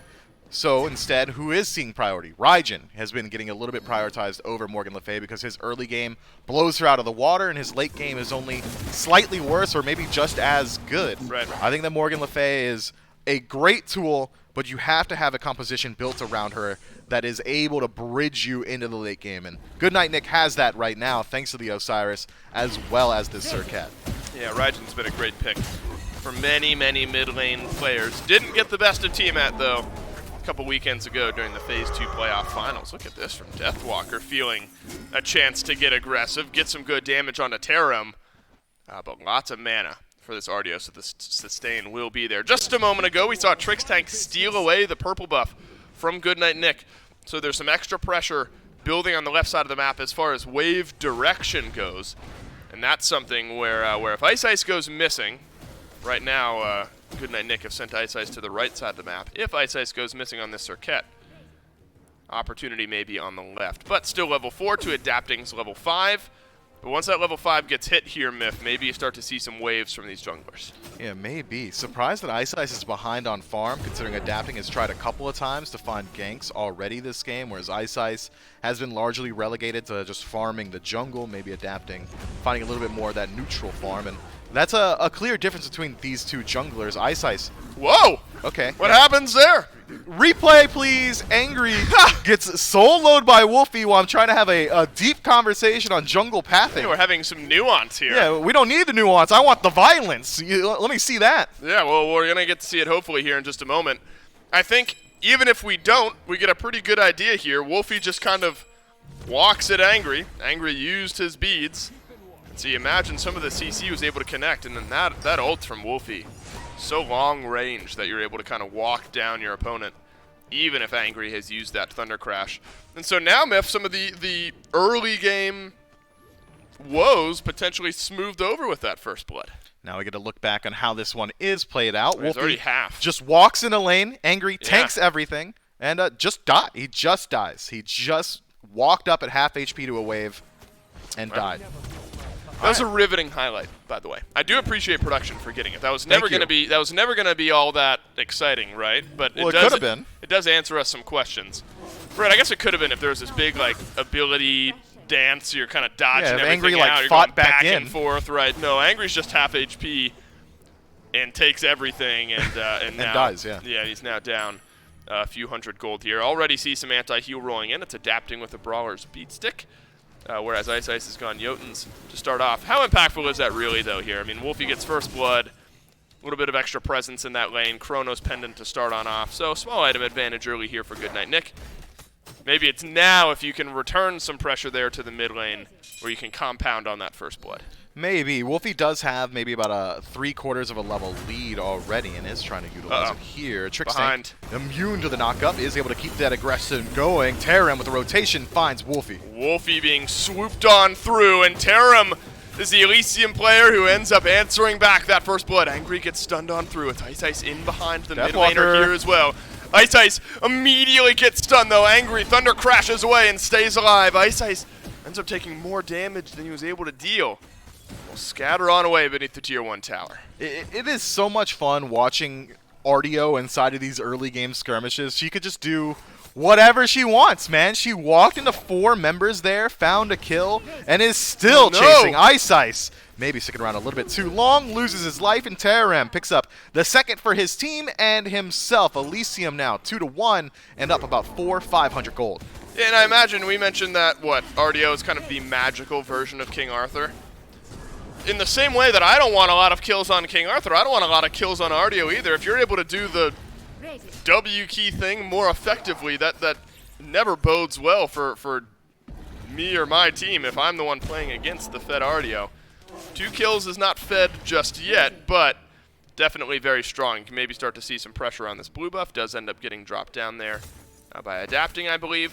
And so this is where Deathwalker can fall further behind. Yeah, I think Deathwalker would disagree with you, Dave. 2 kills is too far ahead, especially considering it wasn't Deathwalker that died. That's a frustrating way to start your lane 7 minutes in this game. What happened? he walks out of lane slightly ahead or even, comes back about a half level down. Still, though, both gods, level 9, Artio and Osiris at this point, so not that bad of a deficit, but the deficit is reflected elsewhere. Ice now an entire level down on adapting. Raiju goes down. Trickstank uses the ultimate there as well, but ends up not being much on the back end. And this is what we mean by Elysium. I mean, this game is far from over. But it's always game 2 where they turn it around, they start to find that pressure, then you go on to a game 3, and Elysium have the momentum. It's like clockwork with these guys, it feels like. And so, again, Goodnight Nick still definitely have the presence in this game, only 600 or 700 gold behind. But it's the threat of Elysium and the confidence that they're playing with right now that's scary. Spudio's got a 1-level lead over here on the duo side of the map. Immediately a short bow advantage as far as Streak Up is concerned, if Streak Up's not able to go back to base before a fight breaks out. Scorpion is still here. It's getting started up by Elysium. That'll open up the Gold Fury in just a moment's time. Does not get stolen away, and Elysium take down the Scorpion and set up a future Gold Fury. Enhanced red buff, enhanced purple buff going to be coming their way off the tail end of that one, as well as Spudio tries to clear out a Draugr, and that is a lot of neutral objectives going the way of Elysium very early on. Goodnight Nick, though, aren't that far behind. They've been here before, and they fought into it last time around. Only about a 2,000 gold deficit, not even 9 minutes into this game. But this is a faster pace from game 1. Elysium has established a good deal more pressure this time around, and with this early Gold Fury spawn, with the draft that they have, and the space control, thanks to this Artio as well as this Terra, I think that we might be seeing maybe like a 13-minute Gold Fury, if I had to guess. But I think I said that in game 1 as well, and we didn't see Gold Fury go down until like 22 minutes in. So keep your eyes peeled. Once we're around level 20, that's when sparks are going to start to fly. So what do you want to talk about? I'm just kidding. So how many pages into Lord of the Rings are you now? If I had been reading since you last asked me this question, I would be another half page through probably. Nice. Yeah, I'm kidding. Well, I mean, the text is so small on this. It is small. No, I'm kidding. I read at a classic 6th grade level. No, I was gonna say an average child. Angry's got himself a Rada Tahuti here, Myth. Angry likes these early game big power spikes instead of going something like Chronos Pendant, Divine Ruin, something along those lines. Early it was Abshard 2nd in game number 1. And sometimes that can get boiled down to I just had enough money for Rod of Tahuti when I went back to base, and that's what we'll pick up. Yeah, I'm not sure that I super agree with Rod of Tahuti this early on. 10% pen me and I was scared. On this item. It's decent, but percent pen doesn't get that much value at this phase of the game. Last time around it was Divine Ruin first, which has the flat pen on it, which is much more effective 10 minutes into a match, and it looks like it is likely going to be potentially another Divine Ruin selection here for Angry in the second slot. It's a lot of power. It's going to help out a good deal around neutral objectives, which, again, lends itself to that idea that Elysium could look towards this Gold Fury very early on. But as far as I'm concerned, Rada Tahuti this early in your build is just for the power. And don't get it twisted. It's a lot of power. Like it's like 140, I believe. So there's a lot of power. He's swinging already. But you got to fight around him to feel that early game power spike. Maybe around the Pyromancer is a good opportunity to do so. The leaps and the Thunder Crashes being expended on the Pyro. So if Goodnight Nick were close by, there might be a threat. But Goodnight Nick is not close by, so there is no threat, and it's an early neutral objective. On over to Elysium, and that'll build up this 2,000 gold lead that we've got. Deathwalker still about a level down to Tarim here. And so I don't think any blue buff is going to go quietly. Goodnight Nick last game were able to go towards the Gold Fury in response to the Pyromancer. This time around, Elysium able to pick it up cleanly. So opening up the door to go for both neutral objectives now. Goodnight Nick going to be put in a position where they have to defend if Elysium does aggress towards it, adapting. Just soloing Tarim's wave. If I'm Tarim, I'm tilted, but if I'm Tarim, I'm also 2-0, so how tilted could you really be? Blue buff invade attempt now by Elysium. Oh, and he's got adapting here as well. Deathwalker definitely has to use Lord of the Afterlife. Blue buff over to Tarim.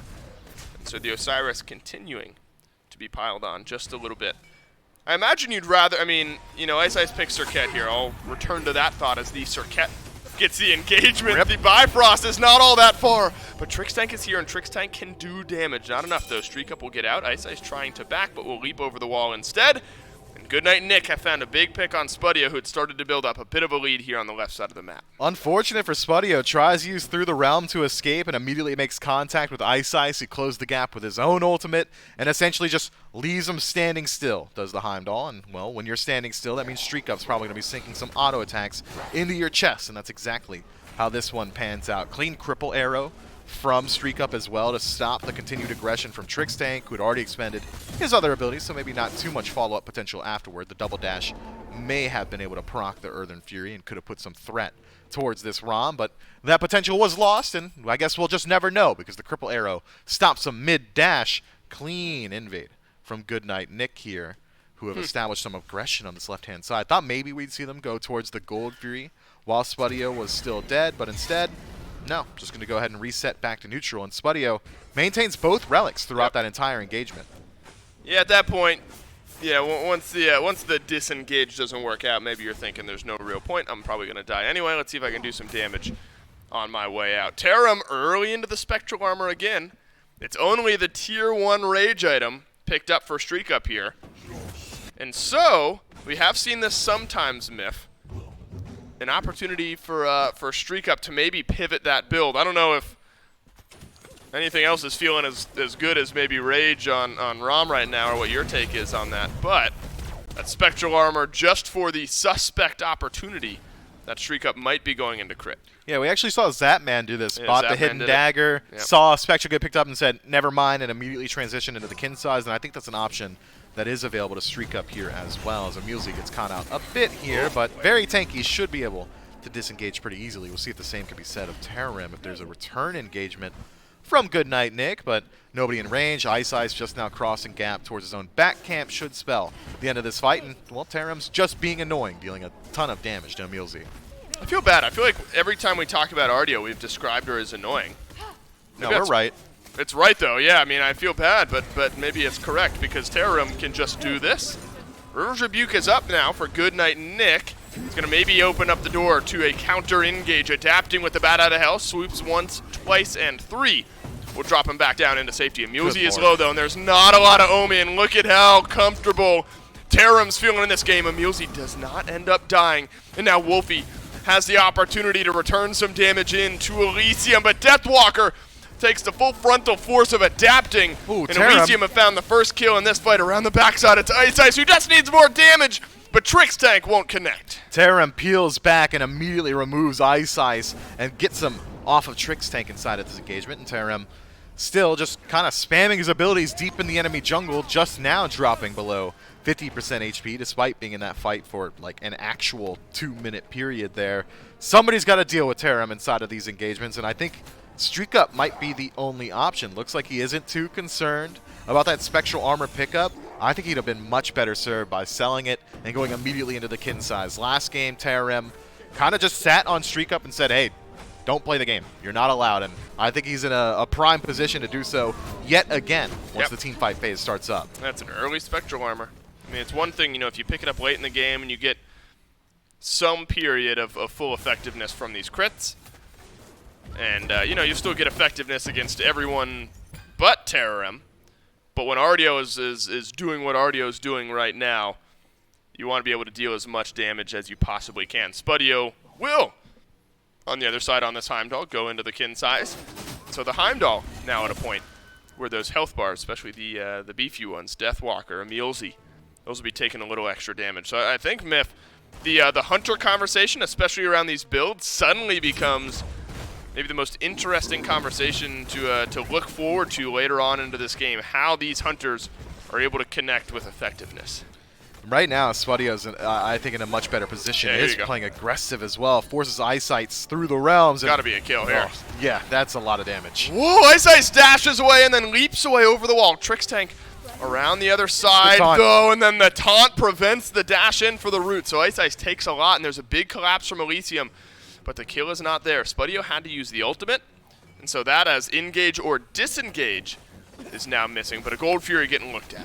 Adapting Mega chokes that one, man. Gotta hit that Vampire Bats off the Through the Realms, and instead, no slow applied, no damage applied. Eyesight able to reset himself very easily, and he's going to rejoin his team shortly. So Elysium, despite having sent him back to base, don't really have a lot of advantage to play with here. Oh, Eyesight didn't have beads there either. Will have them in the next 20 seconds. Wolfie walked at by adapting. Taunt back through. Good lord. Lots of damage from Wolfie. It's the ranged ultimate as well. Tycho Drums used by Angry, but canceled out for the dash away. Eyesight takes half of his HP. Where do the snipes go? 1-2, good. But the Aegis prevents a lot of the damage there. So number 3 goes right back into the mid lane. Terrorim rip-tied it back in a couple of times here, but there's no damage connecting onto this Ardio. Yeah, I mean, what are you going to do to this Ardio, man? I mean, you don't even have the crit built by Streak Up yet. Just that short sword, meaning that it's a little bit of power to his name. Has about no power in his build holistically at this point. Wolfie doesn't deal a ton of damage to this Ardio either. I think that River's Rebuke is just misused, trying to lock down Ardio instead. Maybe should have saved it for the team fight around the Gold Fury. Goodnight Nick, now without the majority of their ultimates, only Lord of the Afterlife still available, are trying to stick around the Gold Fury itself. Elysium with Oracle Vision would know if Goodnight Nick do decide to start it up, and they do not. Instead, reset back to neutral for both teams. Elysium establishing the defensive positioning just because Terram's been allowed to do whatever he wants this entire game. Man, Angry, it feels like actually now, I was going to say Angry's going to do a lot of damage. I mean, you got a lot of percent pen here. You're going into Obshard. You got Divine Ruins for some flat pen. Wolfie's got a lot of damage there as well. Bit of a different route. You get flat pen, but then you got a Soul Reaver. And so Wolfie also in a position to swing away and deal some good damage. One level ahead of Angry. And so this Morgan Le Fay myth maybe starting to hit some of those power spikes where you expect the late game to come online. Yeah, when he gets that Soul Gem available, that's where he finds that one-shot potential. Gold Fury is picked up by Elysium, started up, and it forces Goodnight Nick to rotate in. Oh my god. Terram with a double stun on the front line of this engagement. It's Trix Tank immediately around the backside, but nobody from Elysium is there to find any damage on it. Trix Tank uses his ultimate there as well. Adapting has had to use the ultimate elsewhere in this fight. So Elysium have found a good engage. I should say Terram found a good engage, but there's no follow-up onto Deathwalker or Emilzy. It felt like the second that Ankh was dropped, Elysium said, big win, that's it, big win, big dub, we'll take the next team fight, and that's exactly what they do. They reset themselves, but they have to take that next team fight. It is a big dub if they are able to force another engagement while that Ankh is down, and for 90 seconds, a minute and a half, they're going to be playing with a significant advantage here. No relics available to Deathwalker that are going to significantly affect the team fight, as he does elect to pick up Teleport inside of that first slot. It means that he's got no team fight utility for his squad until that Ankh comes back up. So Elysium should be able to fight in on this Gold Fury. Goodnight Nick have established the vision advantage, Sentry Ward on the Gold Fury pit itself, and Elysium aren't forcing the engagement. They aren't forcing the fight. They're not overly concerned. Deathwalker, as time goes on, is going to get that Ankh back and available. Still 50 seconds left, and now Elysium finally looking towards the objective. Elysium start up the Gold Fury. Deathwalker 45 seconds away from the Ankh. Tarim has teleport as well, but then the beads, so you don't get as much team fight impact, though Tarim has been providing that himself and continues to do so. Another double stun. Gold Fury slowed down on. Deathwalker will Lord of the Afterlife away. Watch out for adapting around the backside of this fight. Streak Up being looked at. Another stun. All the CC rolls through. And there's no way Streak Up survived that one. Elysium have found the pick, and they'll go back to the Fury. We'll see how Goodnight Nick elect to respond to this one. Still no Ankh available for Deathwalker, and he's already half HP, going to walk himself out of there. Mulesy, on the other hand, pokes his head around the corner, sees that Gold Fury died pretty quick and that every single member of Elysium is there, happy and healthy, so immediately turns on his heel. 180, heads back towards his own base, and now Elysium have a pretty commanding lead at this point of the game. 21 minutes in, nearly 4,000 gold. Deja vu. Dave, this is exactly where we were last time around. It was at the 26-minute mark that Fire Giant got looked at for the first time in Game 1. And Goodnight Nick, at this exact deficit, were able to fight in, take the team fight, the Fire Giant, and every single one of Elysium's towers. So you got to think that's weighing heavily on the Order side team's mind right now. They got to clean up these neutral objective team fights if they want to win out on the match itself. So keep your eyes on them. I'd say, though, they've got a much better pace this time around. Could very easily force the Gold Fury maybe 2 or 3 minutes sooner than what we saw in Game 1 and continually take these engagements. I mean, we got a good look at what their mentality really is from that last team fight. Can we force Deathwalker's Ankh? If yes, disengage and then wait for the next team fight. If no, well, you probably just didn't win that initial team fight anyway. Goodnight Nick, on the other hand, pretty clear what they need to do. If Ankh gets used, they need to win the fight. Is that a prediction from you, Myth? You're talking about how we're in the exact same position almost as Game 1. Do you think with the composition that Goodnight Nick have, that they have a similar chance of winning fights from behind that they did in Game 1? I'll give you a second to think, because what I think is that Tarim is terrifying here, and there has not been a great answer to it. And so that is ultimately what scares me for Goodnight Nick and their turnaround potential. I'll say they do not have that potential this time around, and it's for one simple reason. Streak Up finished the Rage. Had he just gone kin size, I think that Sure. would have been the answer Sure. to Tarim, but as of right now, there really isn't one. Dominance will help out a good deal, Yep. but it's not the same. Dominance plus kin size feels Real good. Real good. Unfortunately, not good enough, maybe. We'll see if Streak Up is able to add some crit stacks. Elysium destroys the Pyromancer here, so a little extra gold over to Elysium. You have to look at the wave states. All three of them dead center of the map, neither pushing one side or the other. Ice will go mid, push out the mid wave a little bit. That mid lane tier 1 tower low on the Elysium side. And so a couple minion waves might be able to knock that one down. But even in 4v5s, Myth, we saw both of these teams playing around this FG somewhat cautiously. In a 5v5, I would say I imagine something similar, but maybe instead Elysium want to start up the FG. They're going to bait Goodnight Nick in. They're going to force Simulzy to walk forward. Fire Giant taken down to half, but it's ultimately reset. Some damage from Wolfie. Flies Trix Tank's way, and Deathwalker locked in place, taken down, and it's Adapting who gets the kill. Adapting still in the chase with his buddy Trix. Tank is able to force the ultimate from Streak Up, and then immediately back down into his entire HP bar being shredded. A little bit of a Zapman Aegis there is going to not really help him out too much. 54 seconds until he's back on the respawn. And Elysium commanding around this Fire Giant. Ice was not inside of that engagement at all, was stealing Elysium's left side back camps 24 minutes into the game. So now still has his ultimate available to try and defend the Fire Giant. Some low health bars for Elysium, but a 5 versus 3 is one that you're going to feel comfortable with every time. Might be a 5 versus 2 if Mulesy ends up getting taken down. Fire Giant's been reset slightly. Wolfie in range of Adapting here as well. Shell comes out, Thunder Crash forward, and now Angry has the range to deal some damage to Wolfie, who survives under the tier 2 tower, but not for much longer. Angry's gotten the kill. Adapting's on a killing spree, and it'll be Goodnight Nick. All of them going down, but watch out, one gets traded back, and Spudiomyth is gone.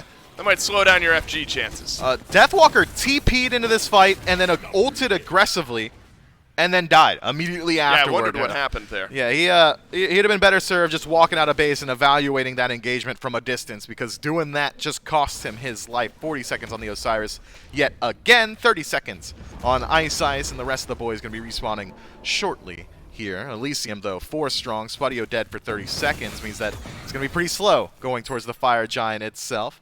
But Elysium should be able to do so regardless. I mean, Emilzy just now respawning. Streak Up doesn't have Aegis or beads available. The only real threat he's bringing his Stealing Fire Giant is the Snipe Steal, and pretty easy to out-confirm that when you know it's coming.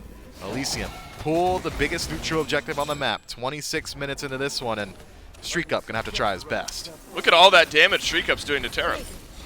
It's not a lot. Yeah, no, it's not a lot. Snipes are up in the air. Fire Giant's been reset here. Streak Up rip tides away. Is he dead? But how many times have we seen this? Just Streak Up being walked at by Elysium right now. Terram has not taken much damage, and so the RDO continues to be a problem. Did they reset here. Fire? I think Fire Giant did get reset here, Myth. Dead even engagement yet again. 26 minutes into this one. Elysium are kill hungry. These guys are blood crazed, man. Just do the neutral objective instead. Chasing out the fight, trying to shut down Streak Up. Maybe they were a little bit more concerned about that Rom ult steal than I was. Well, they've removed that possibility. Streak Up going to be waiting a little while until that cooldown's back and available. But keep your eyes on Ice. He's behind every single one of them. Could be a difference maker. Emilzy, though, is going to have to use some of the Yamoja sustain to stay in this fight. An auto attack from Spudio makes me think that Elysium know exactly where Ice is. Adapting can just chase this one down if you want it to be a 4v4 elsewhere on the map. Fire Giant. Stopped by the wave. What's that? Oh. His back got stopped. Isn't that so annoying that they just follow you through the map? Yeah, now Ice at just above half HP. He's going to re-engage into this fight. Fire Giant taken low by Elysium. Goodnight Nick need to find their opportunity to open up the door here. Or maybe not, because the Fire Giant is real low and Elysium get it for free. How about the fight on the back end, though? River's Rebuke is good, and it's on to Trixtank. Deathwalker on the chase down. Trixtank might be the sacrificial lamb here, but it's the dash away, the thunder crash away, the bat out of hell away, and Elysium get this one cleanly for the time being. Ice Blink just now coming back up and available. Should have been able, or could have been able, rather, to try and keep that chase up, but instead it is Fire Giant for Elysium, 5 members strong, and plenty of towers to continually strip away from the map. We're looking at a 7,000 gold lead before these tier 2s have fallen, before the tier 1 in mid goes down either. Elysium primed and ready to close this one out, and their siege potential is strong.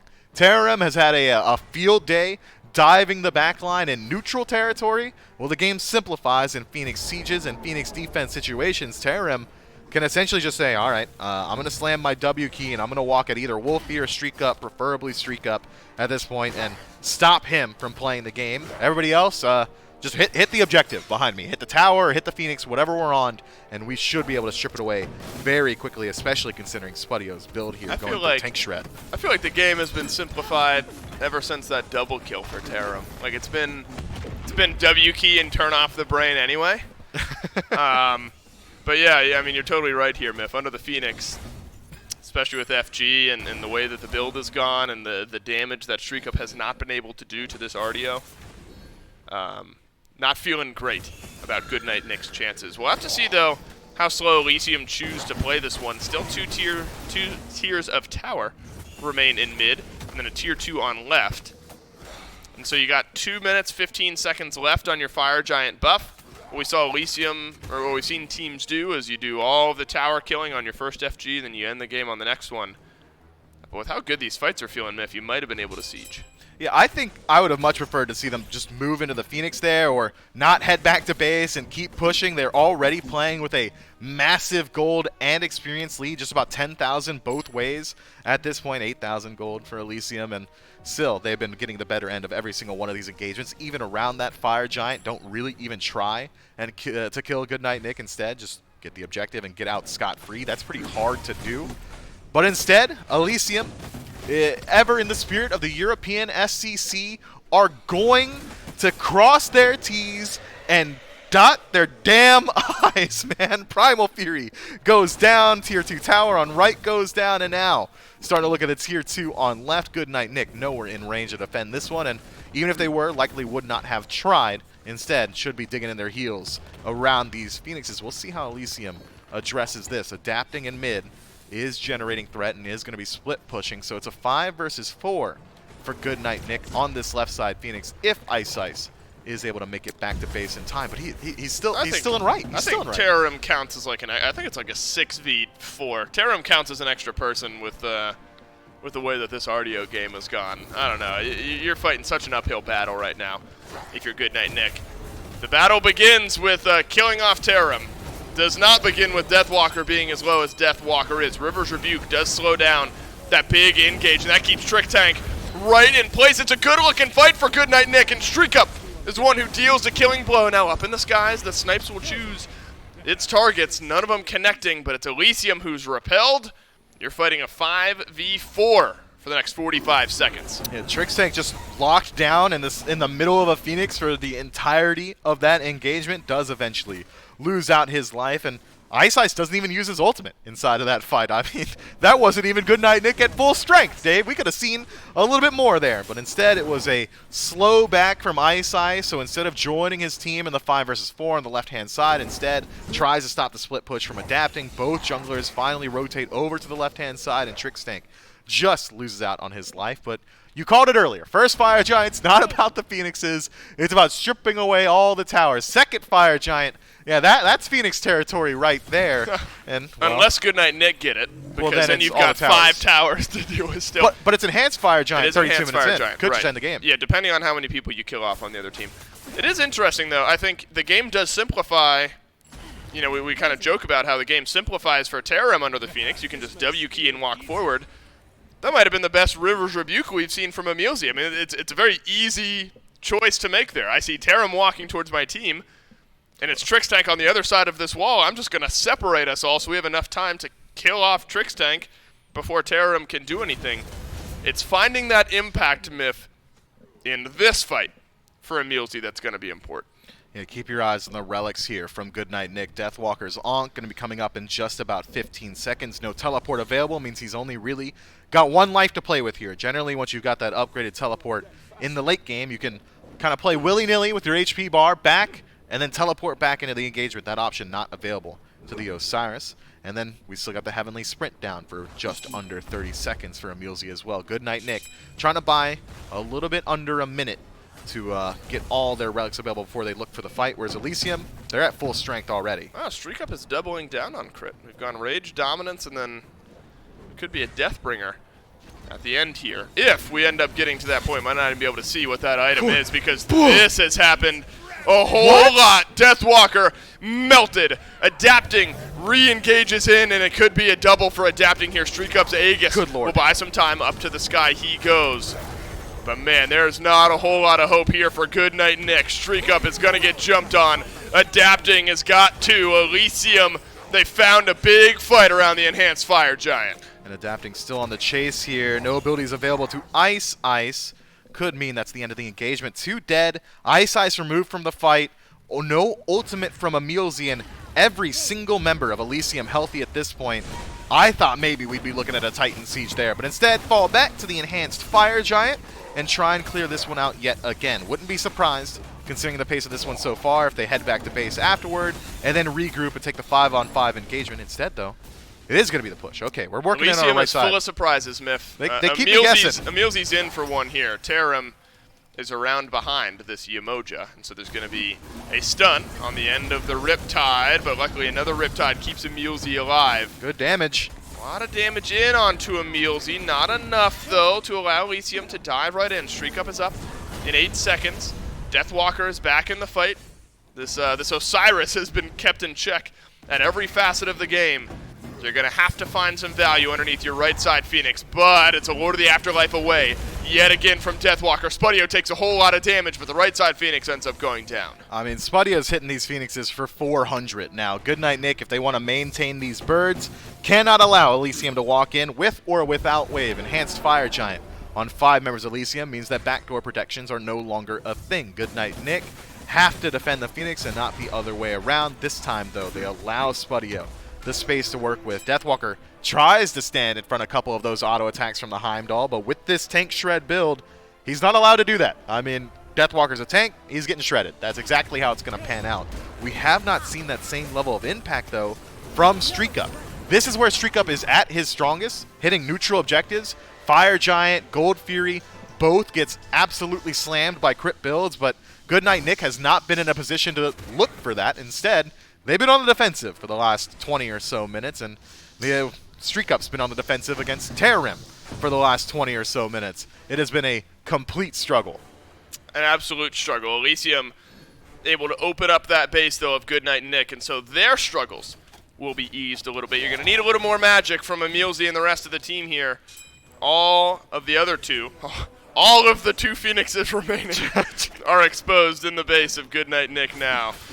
And with adapting in the way that this Kamazata's swinging 605, especially with Hidden Blade, you could send Adapting mid. Adapting will be able to deal all of the damage to this Phoenix if he needs to. Angry can play plenty safe in the backline.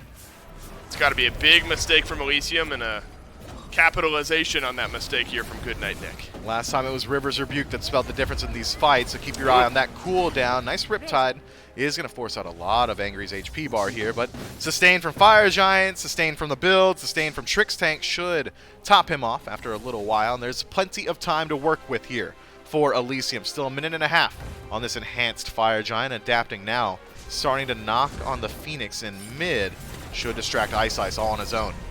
Terrim takes a little damage. Ice low with Adapting in mid.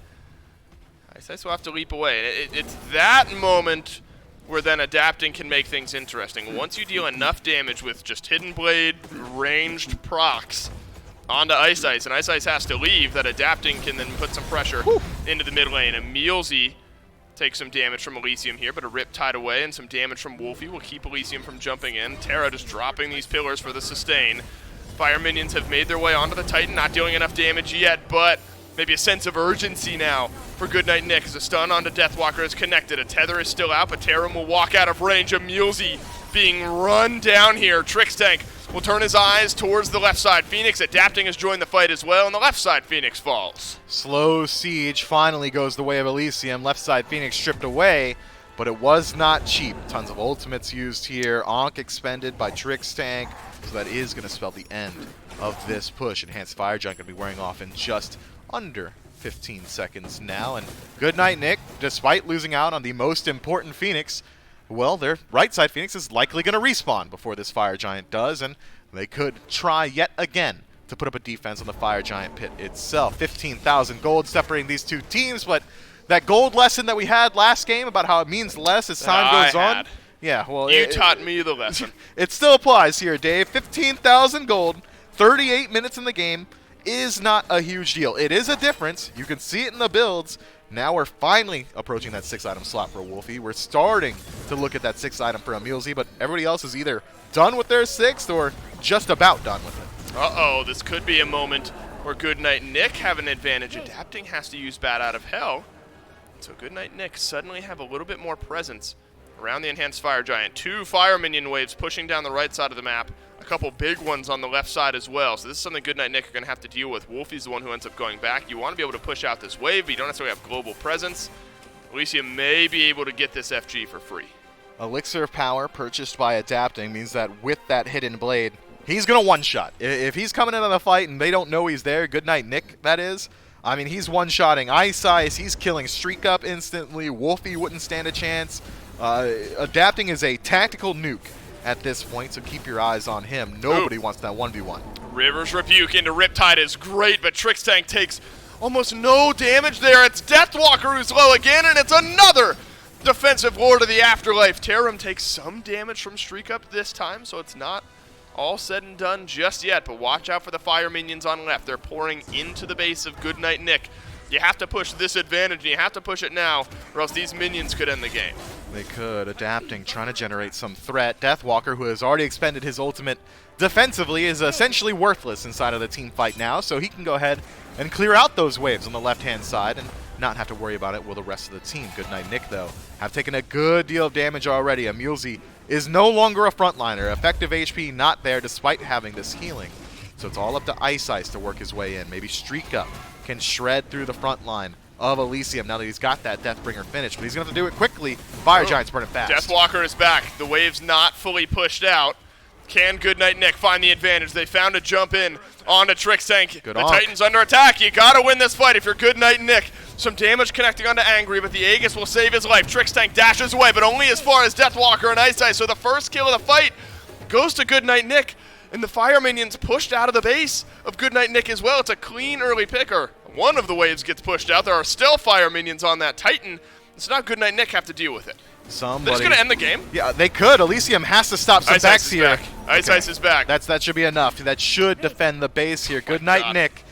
Are fighting in. That's that, what was it, the Zapman passive coming into play yet again. If Elysium is playing with a massive lead at this point, they still have to earn it. They still have to perform on the field. And left side Phoenix is respawning very shortly, Dave. 40 minutes into the game. We're approaching 6th item for everybody and enhanced relics for everybody. If that left side Phoenix respawns, I want to call this dead even regardless of what the kills look like, regardless of the gold. At this point, I think this might be one of the best positions Goodnight Nick has been in the last 30 minutes. Yeah, it's important that this Phoenix respawns because as of this moment, with that one dead Phoenix, the Titan is so low that Elysium can just walk in, and as long as somebody deals some damage to the Titan, the game is over. Now that the Phoenix is back, there's no real quick backdoor call. I mean, you could still take down the left side Phoenix pretty quickly, but it would take a little bit longer. So health returning to the crippled Phoenixes and to the Titan as well, and so the game may be far from over. Goodnight Nick finally found a pick. Knows Deathwalker at the forefront of it. But what we can't see, Miff, is what we have seen throughout this game, and it's Deathwalker having the Lord of the Afterlife out.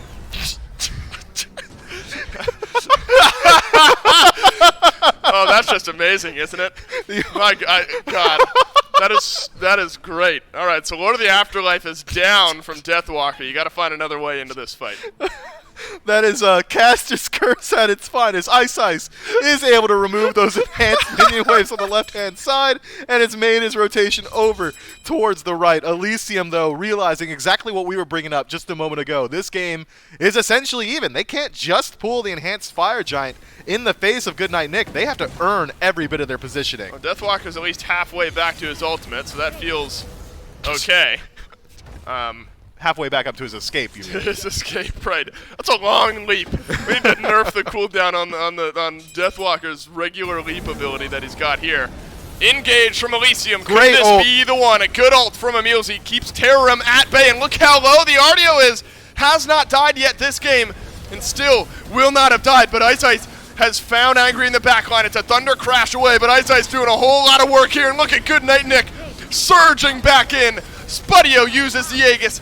Deathwalker will run him down, but there's no kill there just yet. Wolfie is able to find the first. Streak up through the Aegis, through the beads, goes down. Adapting is unstoppable, and it's only 2 left.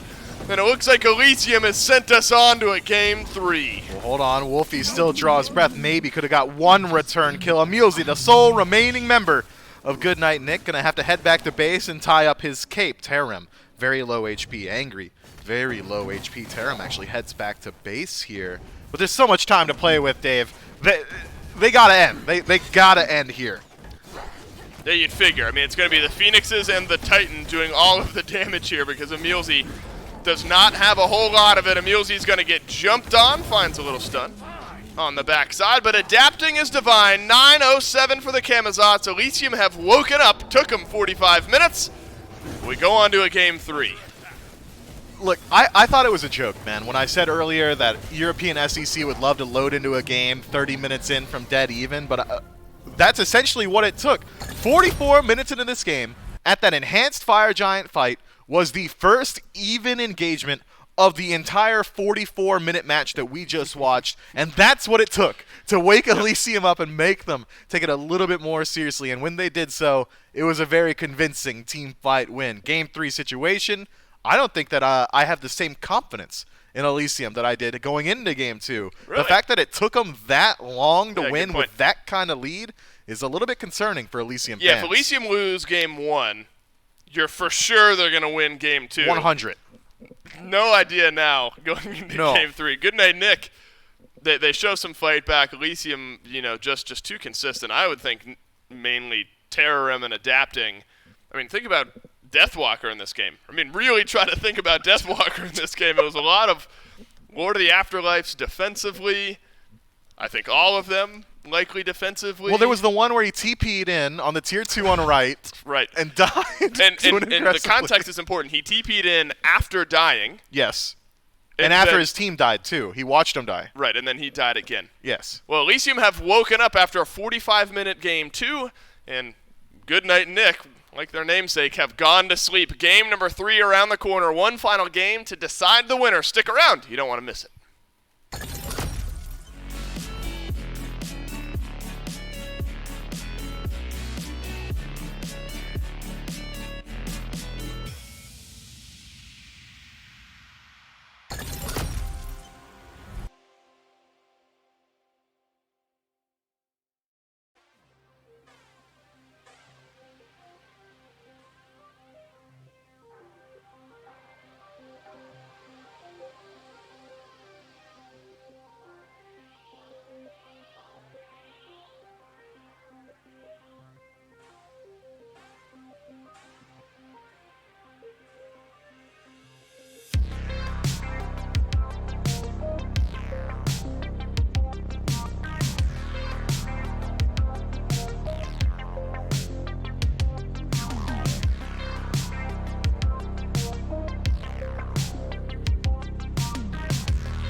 And one final time for this set, we are back, and we are all tied up. Elysium able to win game number 2 after Goodnight Nick win a pretty convincing game number 1.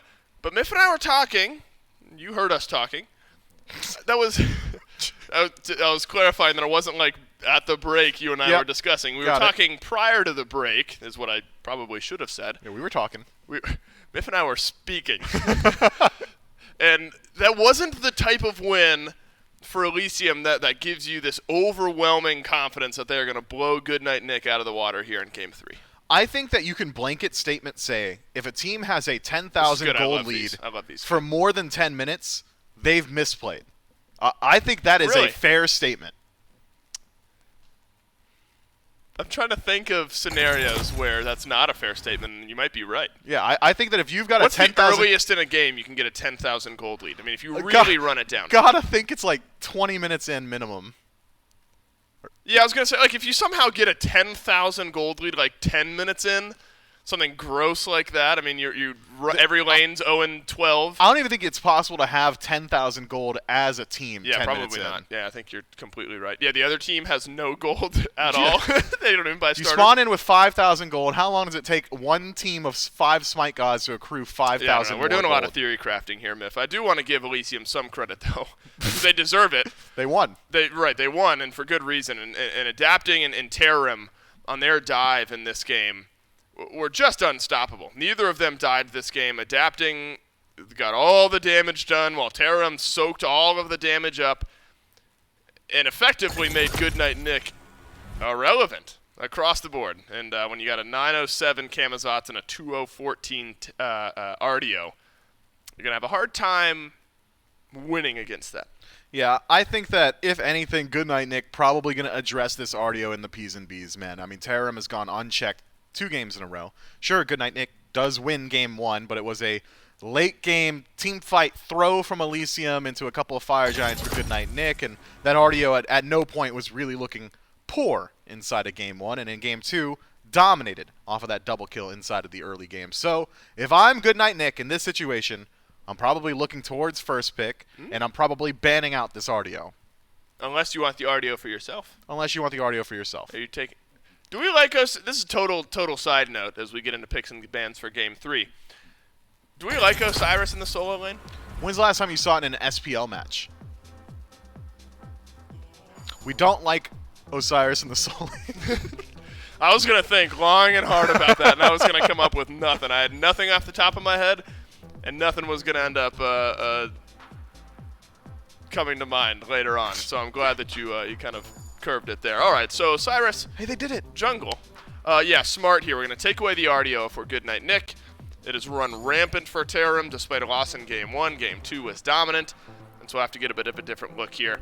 I do appreciate the continued Hellban, though. I don't want to play against it. I don't want to see it either.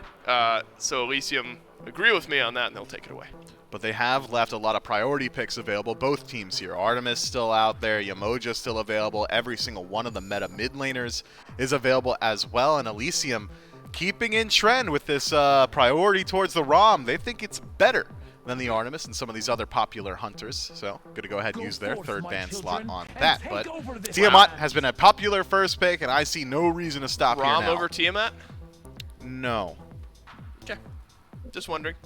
Tiamat over ROM. Right, Tiamat over ROM. I mean, are you surprised that ROM was prioritized ban-wise over the Tiamat? Oh, one hundo. Got it. Well, ROM's good. Tiamat's great. Fafnir's pretty good, though, as well. And that will lend into future hunter picks, whether it's something like the Artemis, Izanami, definitely viable here as well. Osiris over to Elysium, and we hope it's in the jungle. I hope it's in the jungle, and it does synergize incredibly well with the Fafnir. You were alluding to some hunter picks later on, but Coerce also very good on auto-attack assassins, and Osiris is a warrior, but inside of the jungle, I'm going to call him an assassin, and he's auto-attack, so Coerce is going to be very strong with him. Izanami is going to be the selection here for Goodnight Nick, and it's a good one. You've got great pressure out of the long lane now, regardless of your support. You've got a late-game ticking time bomb inside of the Tiamat, and then you squander it by picking Mulan. All right, to be fair, when we've seen the Mulan, it provided some good setup, right, in Game 1. Mm-hmm. It was there. It was viable. It was the CC after it that made it really good, I guess. But it was so similar. It was Tiamat plus Iza plus Mulan, right, in Game 1. That worked out so well for Goodnight Nick. You get all of this late-game scaling, and then some comfort maybe in the early game, but it's that lockdown really around the stun. If you're missing the stun, then I don't know. You're a sad Mulan player. Not sad. I gotta clarify this. You're not sad because you're bad. You're sad because you missed your stun. Because you're bad. Raijin picked by Elysium here, and so you're gonna smooth over maybe some of the mid lane late game discrepancy, though hard to keep tabs on a Tiamat. Yeah, keep tabs on a Tiamat and an Izanami. And you know what, Dave? I was thinking about it while you're on your little tirade about sad 'cause Tirade? bad. Are there any Tirade? gods in the game of Smite Tirade. that have I'll a... have you know. Go ahead. I was gonna go on a tirade. Go ahead. Oh, okay. So, like, are there any gods in Smite that are currently meta viable that have a channeled ability that self-roots? I'm talking Pillars of Agony from Hades. Hades isn't getting played. I'm talking, like, literally all of Anubis' abilities. He's not getting played. And then Mulan. I think those are the only 3 self-root gods in the game. And I don't think any of them are getting play. And I wonder if there's a common thread. I self-root myself when I play like Giannis because I can't aim while I move. Does that count? No. Got it, because that's my choice, not the Yeah, game's and choice. I said channeled self-root. I guess you do channel. Yeah, it's ultimate. Yeah, so anyway, maybe that's why... Is Ra? What about Ra? He's not Ra- really played ever, right? I mean, he's not really, and even then, it's like not a channel. It just takes a second to charge it. Right. Mulan moves around, though. Yeah, Ymir, that's true. Ymir! Yeah, okay. Who told you that? I just thought of it. You're right. You came off the top of your head. That was all me. No, that's a good point. And I think it's a worthy conversation to have. That's not ideal, right? No. When you're How many times did we see Mulan in Game 1 just use the ultimate for the first tick and then immediately cancel it? Yeah, but the majority. Look, that's a nice quality of life change, right? It is. She needed that. That's a change that now Mulan sees a little bit more play. 87% win rate, Myth, in the EU SCC. That's out a of lot. like That's 7 games played. That's a lot, actually. That is a lot. I didn't even notice. It probably depends the teams that are playing it. You know, I would imagine Elysium has played this pick maybe once or twice. Goodnight Nick, a good team here in the SCC, has now played it. Will have played it a couple times. Let's talk about the drafts around this Mulan Myth as we get into game number 3 between Goodnight Nick and Elysium. There's a Ganesh on one side. There's a Nike on the other. There's a whole lot of jump in and lock in place for Goodnight Nick in game number 3. Yeah, I like this Goodnight Nick draft a lot insofar as Ice builds how I hope he builds. If he goes for a damage bruiser baby. tank build, build, yeah, we're going. Yeah, we're going brawlers we're going transcendence first. Well, I don't know about we're going brawlers beat stick. Yeah, that's pretty good. We're going crusher. Maybe. We're going Jotuns. Okay, you're just listing the mace tree. Yeah. Yeah, okay. So I want, like, Hidden Dagger. I want, like, Erendite. It's called the Tactical Nuke build. We've seen it a couple times inside of the SPL where you blink in, you press 4, you drop your entire damage kit into the middle of a team fight, and then you immediately die. And it does not seem to be the path that Ice is electing to go for here. It does look like he is going to be going for the more bruiser path. Wouldn't be surprised if it's like a Blackthorn hammer or a sledge, something along those lines for HP. So he's going to be inside the team fight for a lot longer. It got outshined. Blackthorn got a buff, and now it gives you 400 HP. So if you're playing Fenrir support, would you rather have Blackthorn or Sledge? Blackthorn. Got it. Okay. Ask me any other god. It's Blackthorn. Any god, any role. It's Blackthorn. No, I was about to go completely off kilter there, but I'm not going to do so. Oh, early beats. Instead, we get to talk about Emilzy, who's dashed in. Spudio had to use his beads. And this is what we've seen around the Izanami. You get so aggressive if you're able to tick over to that level 2 first, and then you just can't out-trade. As long as Streak Up sits back behind the minion waves, which you are behind because you're a level ahead, then you can just completely out-trade. Adapting low here, though. Jungle fight. Adapting gets the shield, knocks up Ice. But we'll get away at the time, unless Ice jumps back in, which you will not.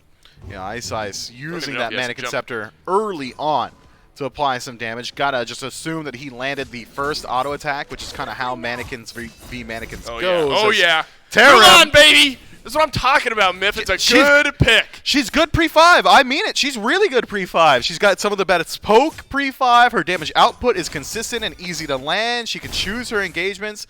And then you get ultimates available, and everyone else gets an ultimate, and Mulan gets a dash.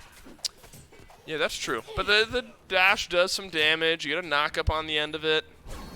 Yeah, and Terram just gets a leap. away if last game's anything to go by. So. Yeah, Taram just gets an extra jump on that of the fights if it does end up going that way. I like the way Emilzi's played this Ganesh so far. Ganesh sometimes can feel iffy early on in the lane, but hey, when you're dashing in and you've got the follow-up that Streak Up is providing, why not? Always good to see Ganesh get some play, especially when it's being played well. Dharmic Pillar is so disruptive. Maybe not even early, but later on in the fights, especially around the jungles, then that's kind of what I look at here, Myth. I mean, the team fight is Deathwalker with a little bit of AoE CC, Ice AoE. Wolfie loves to fill that AoE void. Streak Up's ult. Emilzi can kind of corral people. This team fight looks pretty good for Goodnight Nick. Does Elysium, in your eyes, have a team fight that can counter it out? They've got good tools in their own right. The counter engage, the disengage is incredibly strong from the Jingwei. Worth noting, by the way, that Goodnight Nick is able to strip away the blue buff from Terrarem there. But back to it, Elysium has a great composition for counter engage and re-engage. But if they pull a lead, that's really we're going to start to hit their stride. Blink into 9 turns Blessing. If Terrarem's able to use that ultimate aggressively, they can utilize the coerced dragon form from Trix Tank to absolutely destroy neutral objectives. So if Elysium pulls a lead, this could be a very fast game. Otherwise, though, I'd say that Goodnight Nick has a much easier to execute composition. I think that's maybe what you were alluding to a little bit earlier. The space control from Emilzi, the CC lockdown of the rest of the team, be it the bow from Deathwalker or the stun from Wolfie, the knockup from Ice, the large channeled silence from Streak Up as well. They've got great single target lockdown tools. So if Elysium, if any of them are caught slipping, they're probably going to lose their life pretty fast. We talked so much about how we like Osiris in the jungle. I haven't even gotten to mention that it's Taram on Osiris solo again. I think Deathwalker needed this one, right? You need an aggressive pick so you can feel good and strong early after the way that the Osiris game went for Goodnight Nick there in game 2. Deathwalker just needed one. Throw him a bone, give him the Mulan back, and the comfort might return over in the solo lane. But now, if we've reached that level 5 mark, Terrarum 45 seconds away from the teleport, and it looks like, outside of a completely lopsided trade, we'll be able to stay alive in lane until the teleport comes back up. And so maybe we're outside of that solo kill potential threshold, but still with some help from Adapting or Ice, could have that opportunity. As you see some damage getting traded out here in the duo lane. Streak Up gets knocked up off to the side. There's a rotation from Ice to the left. He has good lockdown potential with that ultimate. Purple buff up and respawn, and that's maybe where Goodnight Nick are starting to look. Instead, Ice sees an overextended Trix Tank, but Spudio safe enough. And the Jingwei will walk back beneath the tier 1 tower. It is so hard to gank this duo lane from Elysium. I mean, Trix Tank has 2 leaps available, one in the base stance, one in the dragon stance. Even if the knockup is good from Ice onto this Jingwei, she can immediately dash out of it. So it makes sense to me how non-committal Ice is there. I was simply surprised to see him there, if I'm honest. Instead, I think it was likely just, hey, is their purple buff up? If yes, maybe I try and invade. If no, I'll put some damage into the opposition. Instead, just goes ahead and resets it back to neutral. Both of these teams about dead even at this point. 1 level lead for Emilzi, 1 level lead for Deathwalker that has just closed up. Terrarem ticking over to level 7. I mean, it's a slow pace to the early game, so when a pace like this happens, you have to evaluate who's got the better late game composition. And I think I'd probably give that edge in a perfect world scenario to Elysium. But we brought it up earlier, the execution of Goodnight Nick's composition is so much easier, so much more one note. The space control is so easy to apply that I think that Goodnight Nick might have the advantage in that. Ooh, Adapting follows up on the jump in, but it's a jump out from Wolfie. That's a leap on over. And the Dharmic Pillars from Emilzi, great at slowing down that engagement. Quick on the draw as Wolfie. Ooh, Didn't have to use the beads. Solo potential here in the duo lane. Streak Up has the legs to get beneath the airstrike. One more auto, and the double tap gets it. And Streak Up gets first blood, and it's a solo kill on the left side. Spudio struggling to find that survivability early on. Jingwei, one of the safest hunters in the game. Wouldn't believe it if you look at the slash lines right now. Goodnight Nick off to a phenomenal start. They've already got the pressure from Izanami being in the lane. She clears waves so much more effectively. Now they've got a lead on the Izanami as well, and Gold Fury having already spawned up, could spell an early deficit for Goodnight Nick if they are able to push their lead towards it. And they've got a great composition for going towards Gold Furies inside of the early game. Wolfie has good burn. I mean, the Dharmic Pillars from Ganesh is one of the highest. It is the highest DPS ability in the game. Has good defense shred as well. Keep your eyes on it. Adapting, double taunt, use the beads, but here's the follow-up That's a from rip. Goodnight Nick. Good health. Oh, maybe not. Good health. Good heal is the word I'm looking for. Is adapting will trigger the last part of that ultimate, and he'll stay alive. Ice Ice use the ult there as well, but beads down for adapting. The big difference now for this Erlong Shen for the next 140 seconds or so. Dharmic Pillars is maintained by a Mulesy, so maybe Goodnight Nick Well, 2 is levels. cognizant Ugh. of the fact that they want to look towards this Gold Fury very soon. Instead, reset back to neutral. It's 7 minutes in. We go for Gold Furies at the 35-minute mark. Okay, that's What do you want to talk about for the next? So it wasn't it crazy when they took the hobbits to Isengard. We are really I haven't gotten there yet, man. Oh, spoilers, dude, my bad. No, I've watched the movies. Don't worry. The Schneider cut. What? The Schneider cuts. I thought I heard something totally different there, and I'm glad that I asked you for correction. What'd you think? I definitely did that, though, right? In high school where you get, like, a book report or, like, summer reading, and you just watch the movie instead, right? Like, 100%. You think I read To Kill a Mockingbird? You think there's that's even a actually chance? a really good book. Oh, I'm sure. I did read that. It was part of our we did that. We You did a think I unit read on Kill In a Cold Mockingbird. Blood, my guy? I don't know. Maybe. Do you ever read The Things They Carried? That's a really good book. No. I had to read that one. No, I couldn't believe this. Freshman year of high school, we had Twilight as summer reading. Nuh-uh. I'm dead serious. We got Twilight as summer reading. I couldn't even bring myself to watch the movie. I just failed the summer reading. Your English teacher must have been like fresh out of college or something. I can't right? remember. I can't remember the reasoning behind it. Because I think it was just all the rage at the time, and they wanted everyone to experience it. Wait, Yeah, Dave, I still- gotta ask though, because everyone's gonna be wondering it. Team Edward or Team I Jacob? don't know what that means because I didn't read. You it didn't or watch the watch movies? movie. No, that's what I'm saying. I Were didn't you? even. Have you been single for the last like 40 years, man? What's going on? Yes. Oh, my bad. My bad, bro. That's on Yeah, me. thanks, man. That's on me. We talked bro. about this. We did speak. We did speak. So Miff and I have exchanged words during the break. No, we might have a little time, jokes aside, to continue our discussions. But Goodnight Nick have carved out a bit of an advantage to Miff here on the left side of the map. It is a steady 2-level lead for Streak Up. And especially on this Izanami, you can push that advantage. Luckily, right, Spudio is on a safe pick in the Jingwei. Otherwise, I imagine Streak Up is taking as many 1v1s as humanly possible. But Spudio with the passive, you can back and get back to lane quicker if you need to, if you're slightly lower. And so, Miff, if you are behind in lane as a hunter by 2 levels, do you want to be a Jingwei?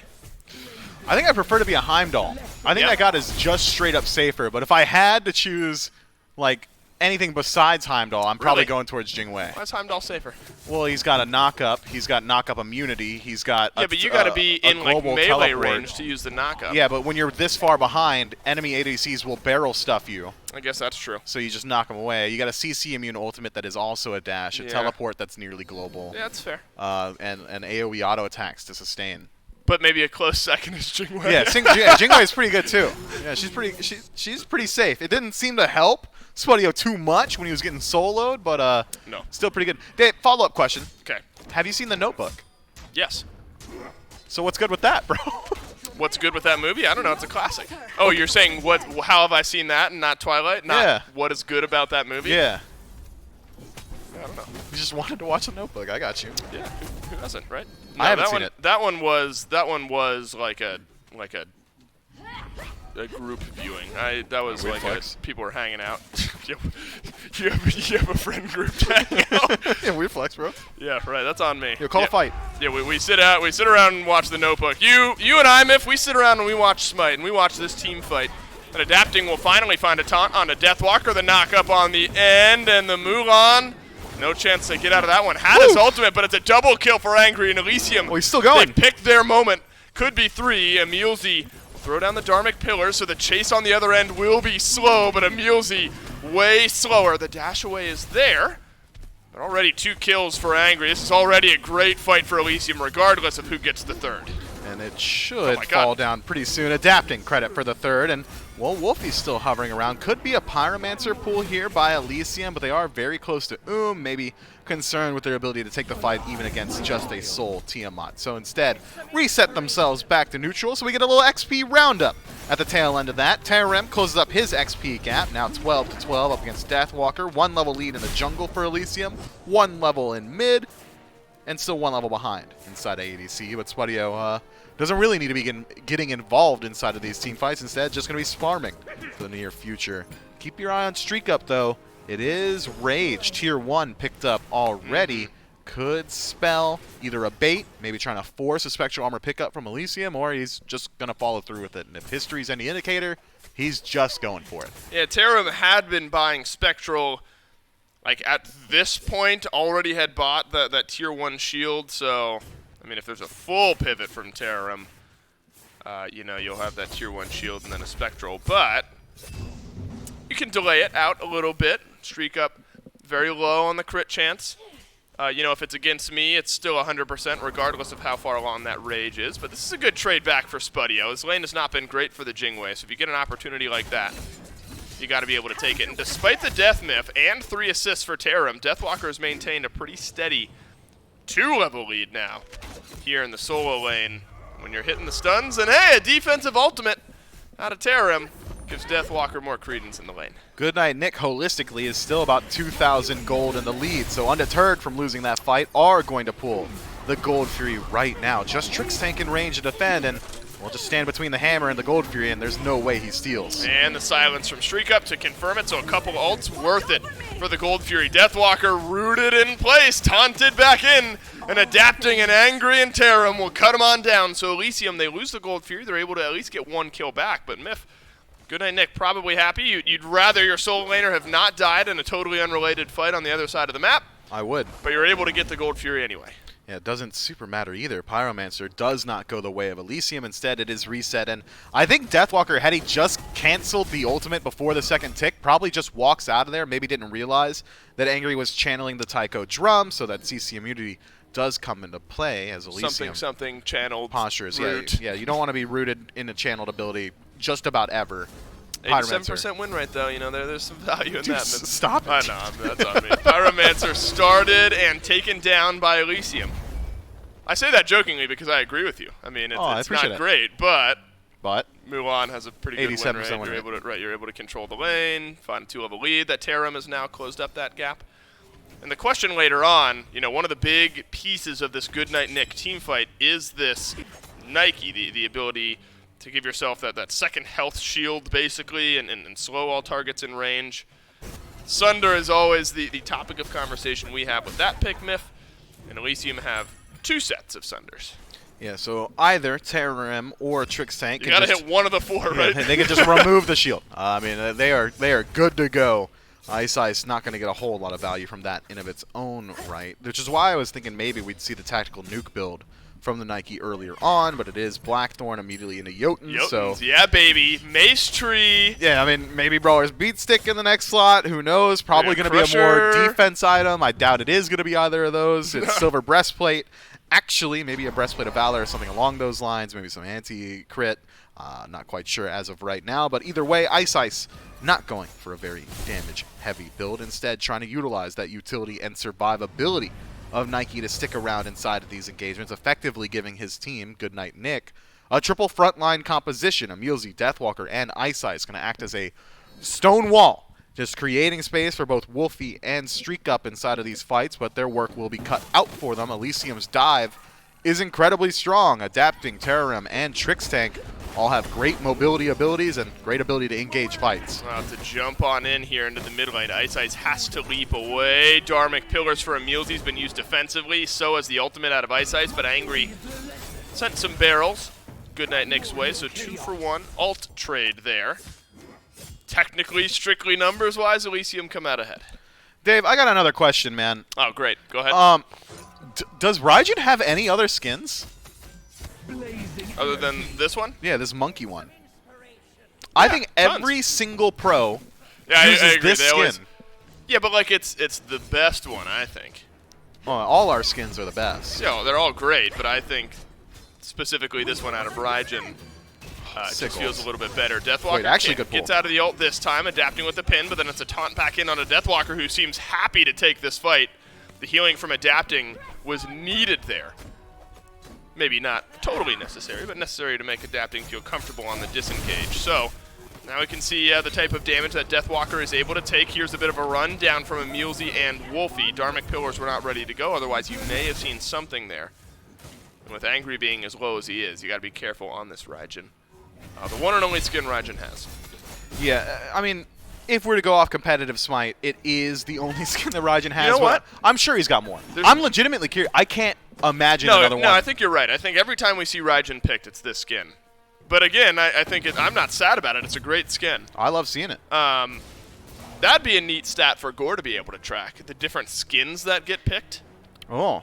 Yeah, Goremizer is in the studio today and is likely listening. I don't think that's something they track. But oh, surely. But if it's something that could be tracked, I think that'd be pretty fun. Well, all he has to do is win go rates watch. on different skins. Oh, I've opened up a whole new can of worms for Gore to deal with if he's actually having an anxiety attack right now in the green room. Yeah, because think about every question that's been asked already, Uh-huh. and the hundreds that he's answered. You can now re-ask all of those questions about skins specifically. Yeah. So how often does Hunbots find kills with his ultimate with the Shaolin monkey skin? Yep. Oh, God. Which Ra skin is won most on a Sunday in the Well, it's got to be history of the Solar SPL? Sentinel. You think? Yeah. Alienware Ra, by the way. You're watching, not the SPL sponsored by Alienware, you're watching the SCC. Sponsored by Dave. Sponsored by Dave, yeah. I'm the sole sponsor. Title sponsor Dave for the European SCC. Yeah, I'm into that. Yeah, what are you paying?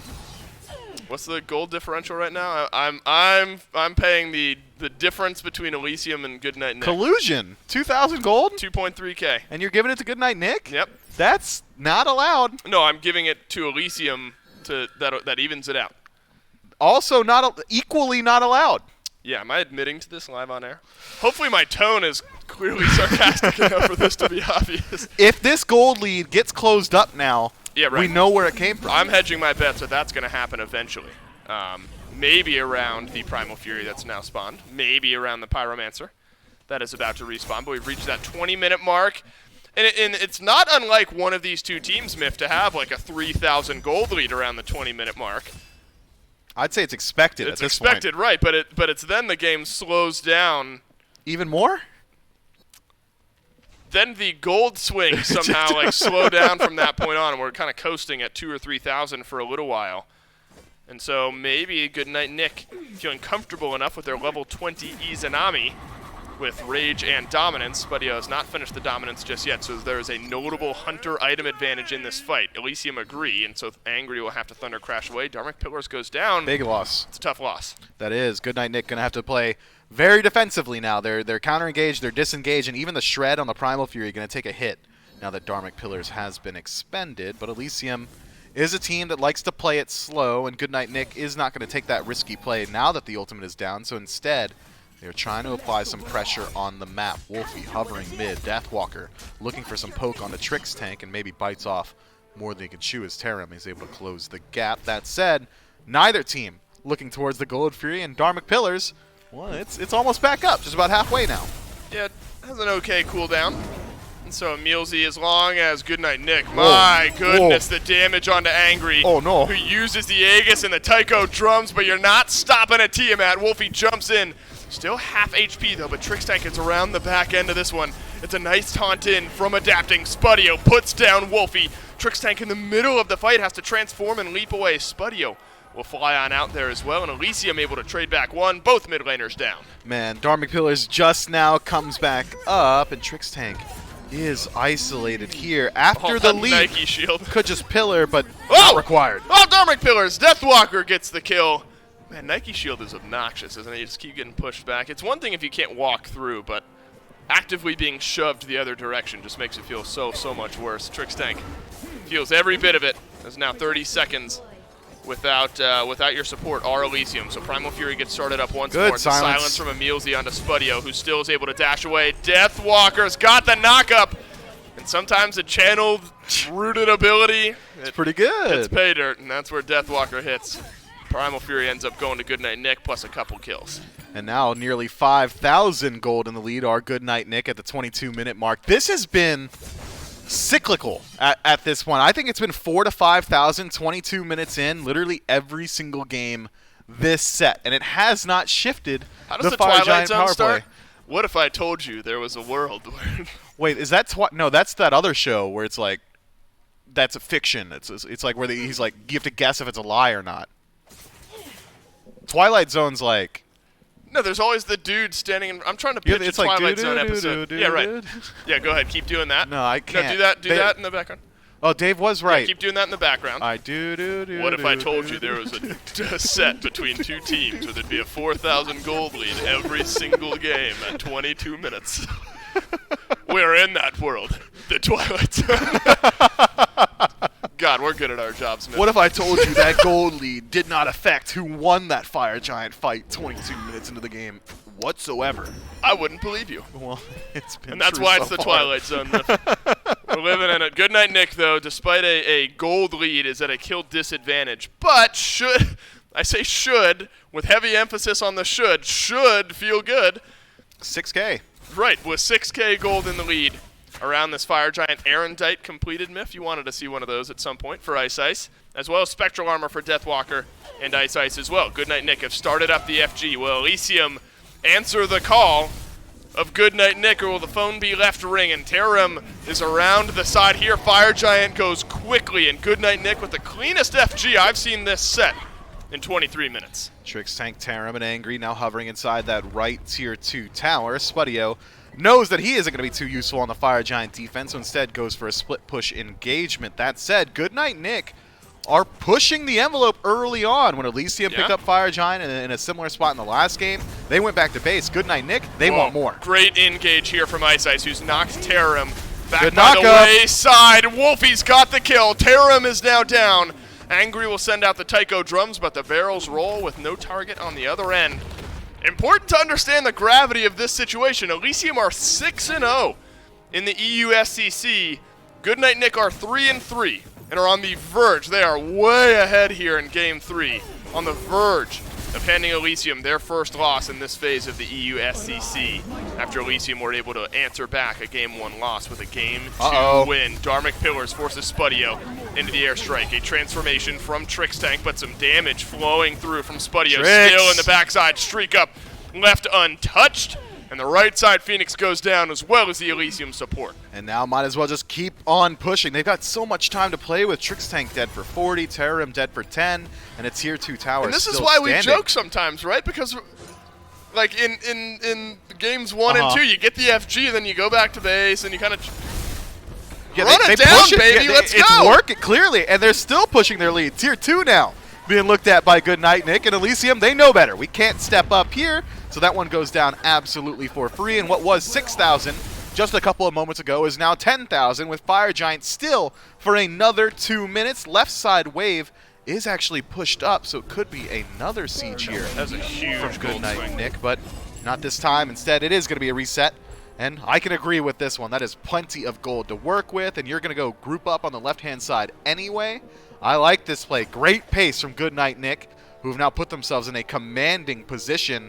This is a 95 to 5er right here. I mean, Elysium, it's going to take a couple of mistakes from Goodnight Nick and some perfect play from the Chaos team. Elysium, that said, are a team where if you need perfect play, while this game has been far from perfect, they are the EU SCC team you would bet on to play as close to perfect as possible. But Goodnight Nick, so strong, so good at the game of Smite as well, that you're not betting against him in situations like this. Not when Wolfie's put on the game that he has here in Game 3. 2-1-1, not the most attractive KDA you could have on your mid laner, but 16,000 damage. Doubling up the damage of Elysium's mid laner, Angry. Wow, literally. Literally doubling up feels pretty good. You got the Ethereal Staff on the back end, lots of bursts, Soul Reaver, Obshard. You know, we're worried about Streak up here for good reason. You've got Deathbringer and no Spectral Armors yet, although I imagine that's where Elysium are headed. You've got 2 carries that'll delete you. 1 minute left on the Fire Giant Siege, and Elysium is not grouped up just yet. This Phoenix is burning fast, already to 50%. Wow, Spudio took some good damage here as well. Phoenix low, Dharmic Pillar's out. Great That's going ult. to force Elysium back and away from this engagement. All side Phoenix is down. Don't know why I thought the mid lane Phoenix was already gone, but it's not. But I imagine, Myth, it will be shortly. 30 seconds left on this Fire Giant. Not a whole ton of time to work with, but could potentially try and knock on the door of this Phoenix. Adapting, Go though, for it. spotted out, trying to clear out his speed buff, is going to be forced back by Ice. Ooh, that's that should tough. be it. Yeah, when Streak Up takes that stun, takes a little damage, that's going to repel the final push. But getting the left side Phoenix down last, right as the Fire Giant expires, about as good as it gets here for Goodnight Nick. There's going to be a Primal Fury as well if Goodnight Nick want it, or you can set a trap for Elysium that might be coming to check the Fury here shortly. Trixtank waltzes into the jungle. Good silence. Stun, but a leap away from Trixtank, but he is slowed. Then Wolfie has jumped over the wall, and the trap has been sprung, and Streak Up's on the killing spree. Ice cuts off the retreat path of Elysium, is able to find the knock-up on a Terran, but Angry able to use that Thunderclap to escape this situation. Goodnight Nick, 5 members strong, nearly full HP on every single member. The only one injured is Ice and has access to a secondary HP bar with the Sentinel of Zeus. Could have been another attempted look towards that mid-Phoenix, but even in the 5v4, not feeling too confident in their odds there. Instead, Goodnight Nick going to go ahead and take the easier play. Fire Giant now going to be enhanced in just about 2 minutes if this dance goes over 2 minutes, which I doubt it will. I doubt we see Elysium step up to it whatsoever.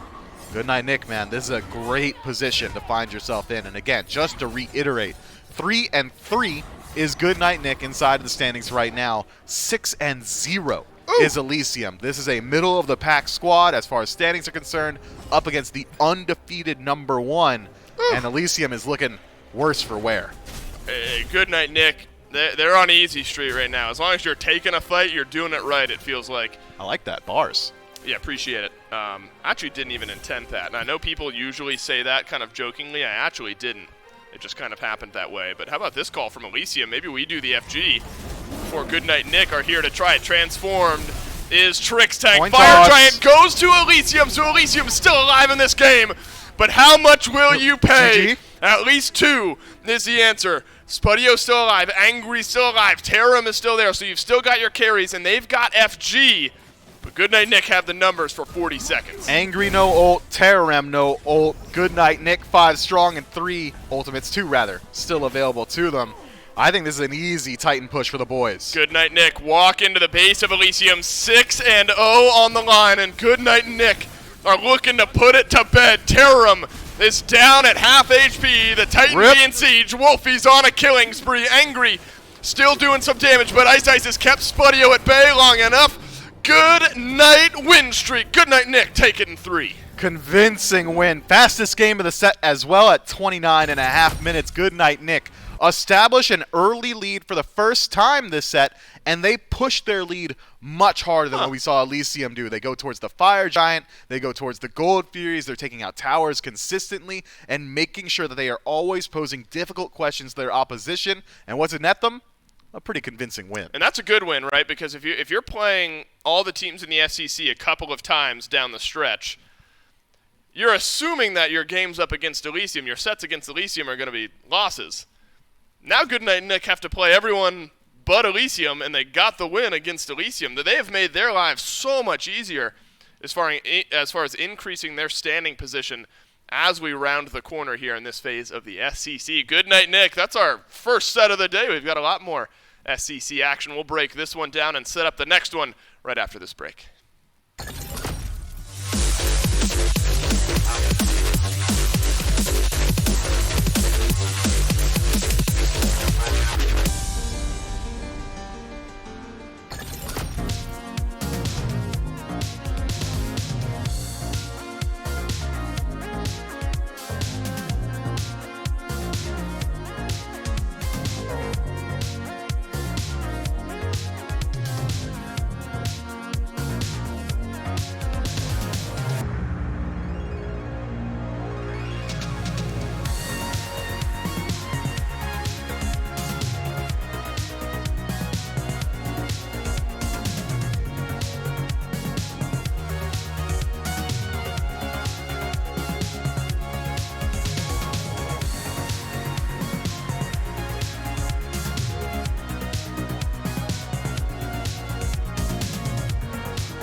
on the back end of a Game 3 win, Good Night Nick take out Elysium's win streak. Yeah, you heard me right. Good Night Nick now improved to 4-3 in the standings, and Elysium suffered their first set loss this phase in the SCC.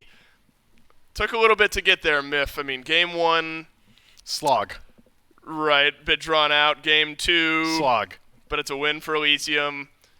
Game 3... 30 minutes. 30 minutes, right, which in the context of this set, not so Short. much a slog, right. And so Good Night Nick, in most convincing fashion, is what we see here in the third game. Yeah, it was very aggressive play from Good Night Nick. I mean, anytime that you're able to pull Fire Giant, take Fire Giant, then immediately take a Phoenix afterward is a great play for you. And I think the guy you're seeing on the screen right now is a huge reason that this game went so well for Good Night Nick. I mean, Streak Up comes up in a big way for his team, consistently getting involved inside of these team fights, finding great ultimates, good DPS, always exactly where his team needs them. And that's not even counting the First Blood that we just saw. That was First Blood solo kill against a Jingwei, like the second or third safest hunter in the game. That's not easy to do. Wolfie had a fantastic game as well on this Tiamat. It was left unchecked early, and when your Tiamat is tower diving your Raijin and walking away with half HP, tends to mean good things for the state of the game for you and not so much for your opponents. How about this call, though? I think it's worth diving into a little bit. The call from Elysium there at the end of the game to start the FG as Good Night Nick are resetting. I mean, is that maybe the best chance you've got if you're Elysium at winning the game at that point? I think they realized that had Good Night Nick picked up that Fire Giant, that was essentially GG regardless. Anyway, so Elysium do go for the Hail Mary, and had even just 4 members survived, I think that's a great play. I mean, they come out ahead. They probably are able to extend the game another 5 or 6 minutes, but losing out on 2 members immediately is crippling, and we saw what Good Night Nick were able to do with that space. They went into your Titan room anyway, and they shut it down pretty fast. This Elysium team's going to be fine, right? I mean, they're disbanding, bro. What are you talking about? They are crumbling. Their opportunities into the wind. No, look, this is such a good team. I'd argue even on the end of a loss from Good Night Nick, Elysium are your far and away favorites here. Same win rate as Mulan. In the EU SCC. 6-1. Oh, yeah. Well, actually, that's increased now. Oh, no. Mulan's got a higher win rate than Elysium. Mulan was played 7 times with an 87% win rate, so now it's been played 8 times with 1 more win. I don't know what that translates to. It might be getting close to 90, maybe just one shy more of 90. game if they win, it'll be 90. I'm not sure, but Elysium's still on top. Good Night Nick able to separate themselves from the middle of the pack just a little bit. And that is only our first set of the day here, Mifflin. We've got 2 more sets. Neither of them will be in EU. If you want to watch more EU SCC, you're going to have to tune in before the SPL on Saturday. That'll be Joystick versus Just F6 at 11 a.m. Eastern Time before the SPL. But we get to, what's our favorite saying? We get to go across the ocean to... Let's cross the pond! Let's go across the pond to North America after this one. Some good matchups. And Miff, the NA SCC, actually, not that EU isn't, but the NA SCC very competitive as far as a lot of the teams neck and neck. Yeah, they play a much faster style. It's a highly competitive region, and it's a very aggressive region as well. Are you biased, Miff? I didn't say that one was better than the other. I will say that they're both really good. There you go, Miff. That's smart. Here, I'll bail you out. We're going to head to a quick break, and when we come back, Gormizer and J-Mac will take us into North America. I swallowed that so fast.